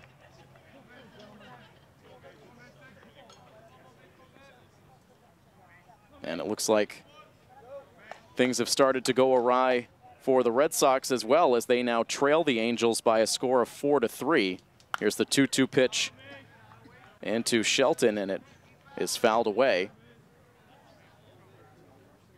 They're heading into the bottom half of the 5th inning now. It's the Angels on top 4-3. All of those runs scoring for the Angels in the 3rd inning. Here's another 2-2 from Masick, and that misses just outside. Alex took several steps towards the first base dugout, thought he had strike 3, but instead has to return now, facing a full count against Shelton.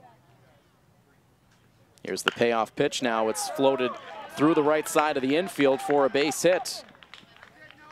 So Masick thought he had the strikeout, and in the end gives up a 2-out single to the number 9 hitter.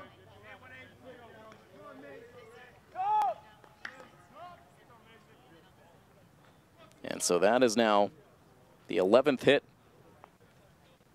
for Newton. Milford actually out-hitting Newton in this game 13-11.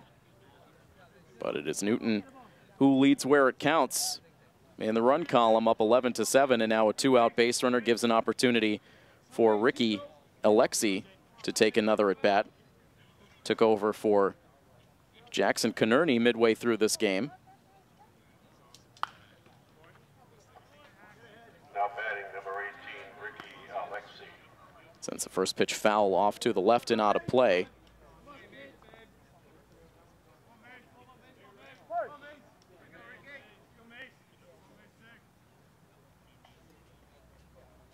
Here is the 0-1 pitch. It drops in too low. Masick up to 18 pitches in this inning.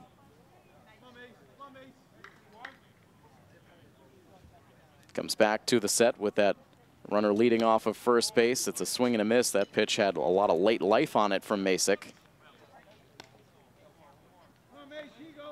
And the count goes to 1-2.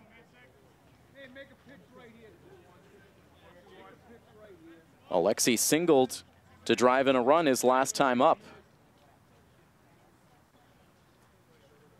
Now the 1-2 pitch, and that is in for a called strike 3. So in the end, Alex Masick is able to strike out the side in this top half of the 9th inning with the 2-out single mixed in. The scoreboard remains unchanged. It is 11-7 in favor of Newton. Milford's last chance in this day 1 of tournament action coming up when we return next on our coverage of Milford Legion Baseball on My FM 101.3. Tyler Almeida, Joe Sanchioni, and Sean Rebello, your 3 batters expected to come to the plate. In this bottom half of the 9th inning, Michael Banks back out on the hill. He's pitched an inning and 2/3 of relief so far. He allowed a run on 3 hits to Milford last inning. Another inning where it could have been more for post 59. They ended up stranding a couple of runners on. Milford has stranded 13 runners in total through the first 8 innings of this game. And they have scored 7, which in a lot of state tournament games would be enough for a victory, but not here tonight. They trail 11-7. But the first 3 pitches into Tyler Almeida have missed the strike zone from Michael Banks. Everyone right now is standing right at the very edge of the Milford dugout, so trying for a last stand here in the bottom of the 9th, trying to bring some good energy. Tyler Almeida taking all the way, ended up taking a called strike 1 from Banks. Almeida singled in his last at bat. Now hits this ball hard out to left field, but it's foul and drifts out of play. So from a 3-0 count, it now runs full to Almeida.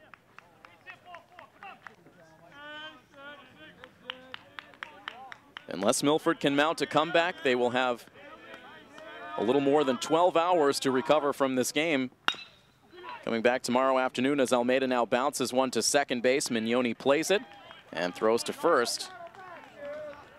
And Milford now down to their last 2 outs. Now batting for Milford, the shortstop, number 4, Joe Sanchioni. Once more, we'll go to the top of the Milford lineup. Joe Sanchioni, who has 2 hits in his 5 at-bats so far tonight. A single in the first inning, an RBI single in the 4th. Takes the first pitch on the inside corner for a called strike 1.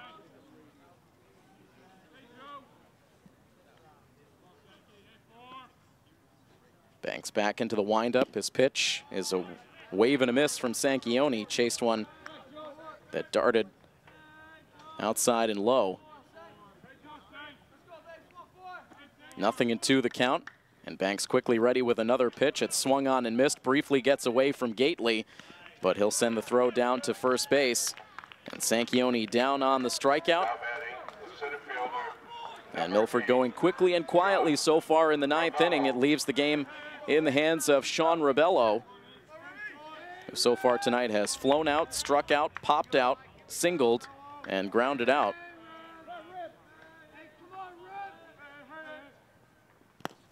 And that first pitch looked like it might have clipped him on the calf, as that ended up going behind his back, but the home plate umpire not buying it.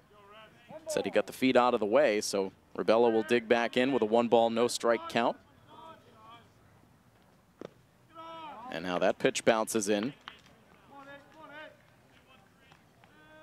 Rebello's one hit came in the 6th inning. He ended up stealing a base and coming around to score. Milford did score a single run last inning to cut the deficit to 4. Still stands at 4 now with 2 outs in the bottom of the 9th inning. A 2-ball, 1-strike count now on Rebello. As Banks goes back into the windup, here's his pitch. And that is low for ball 3.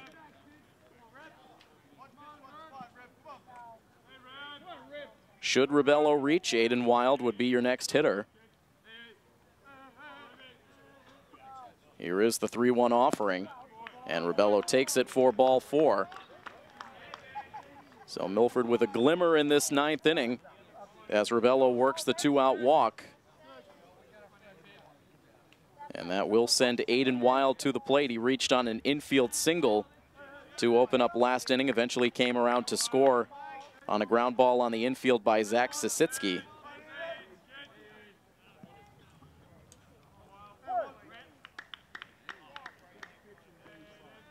They will not hold Rebello on at first base.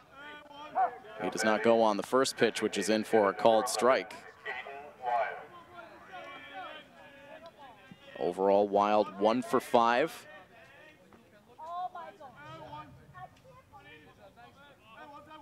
Now the 0-1 pitch, it drops in low. Rebello off, and he will make it down to second base. Newton not showing much interest in holding Rebello on with the 4-run lead and 2 outs in this inning. Newton just 1 out away from securing a day 1 tournament victory. Here's the 1-1 pitch. It's a chopper over towards shortstop. The third baseman cuts in front of the shortstop to make the play, but throws wildly to first base. And around from third to score comes Rebello. Aiden Wild will move down to second base. And so the game not over just yet, as the third baseman and shortstop converged on the left side of the infield. Looked like it would have been an easier play for Marsjanek, but instead Noah Shelton trying to make the play. And in the end, a wild throw allows Aiden Wild to reach and advance to second base as Rebello comes around to score. So that's the 4th error of the game for Newton. So by my count, that makes 9 total errors in this game. Sloppy would definitely be an accurate adjective to describe a lot of the action throughout this one tonight.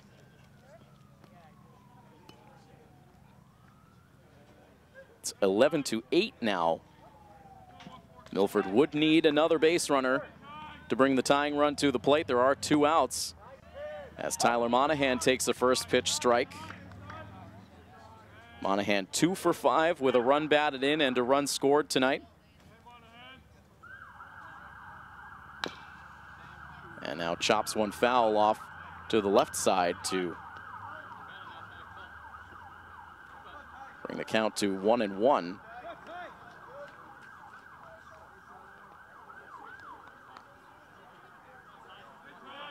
Aiden Wild standing at second base, now walks out to a lead.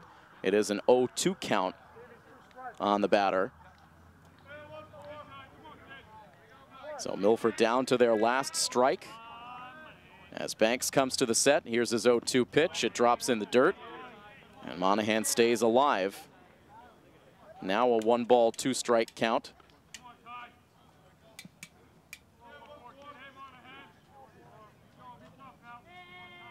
The 1-2 now on the way, hit hard over towards third base. Another chance for Shelton. It took a high hop, but Shelton able to stick with it. He throws to first base to get the out there, and that will conclude the ball game. Milford able to score a run in this 9th inning, but not enough, as Post 59 falls in their opening game of this 2017 Massachusetts State Tournament. They lose to Newton by a final score of 11-8, and a very tough loss for Milford to take with their infield defense front and center in what was a collapse in the middle innings of this game. We'll recap the action.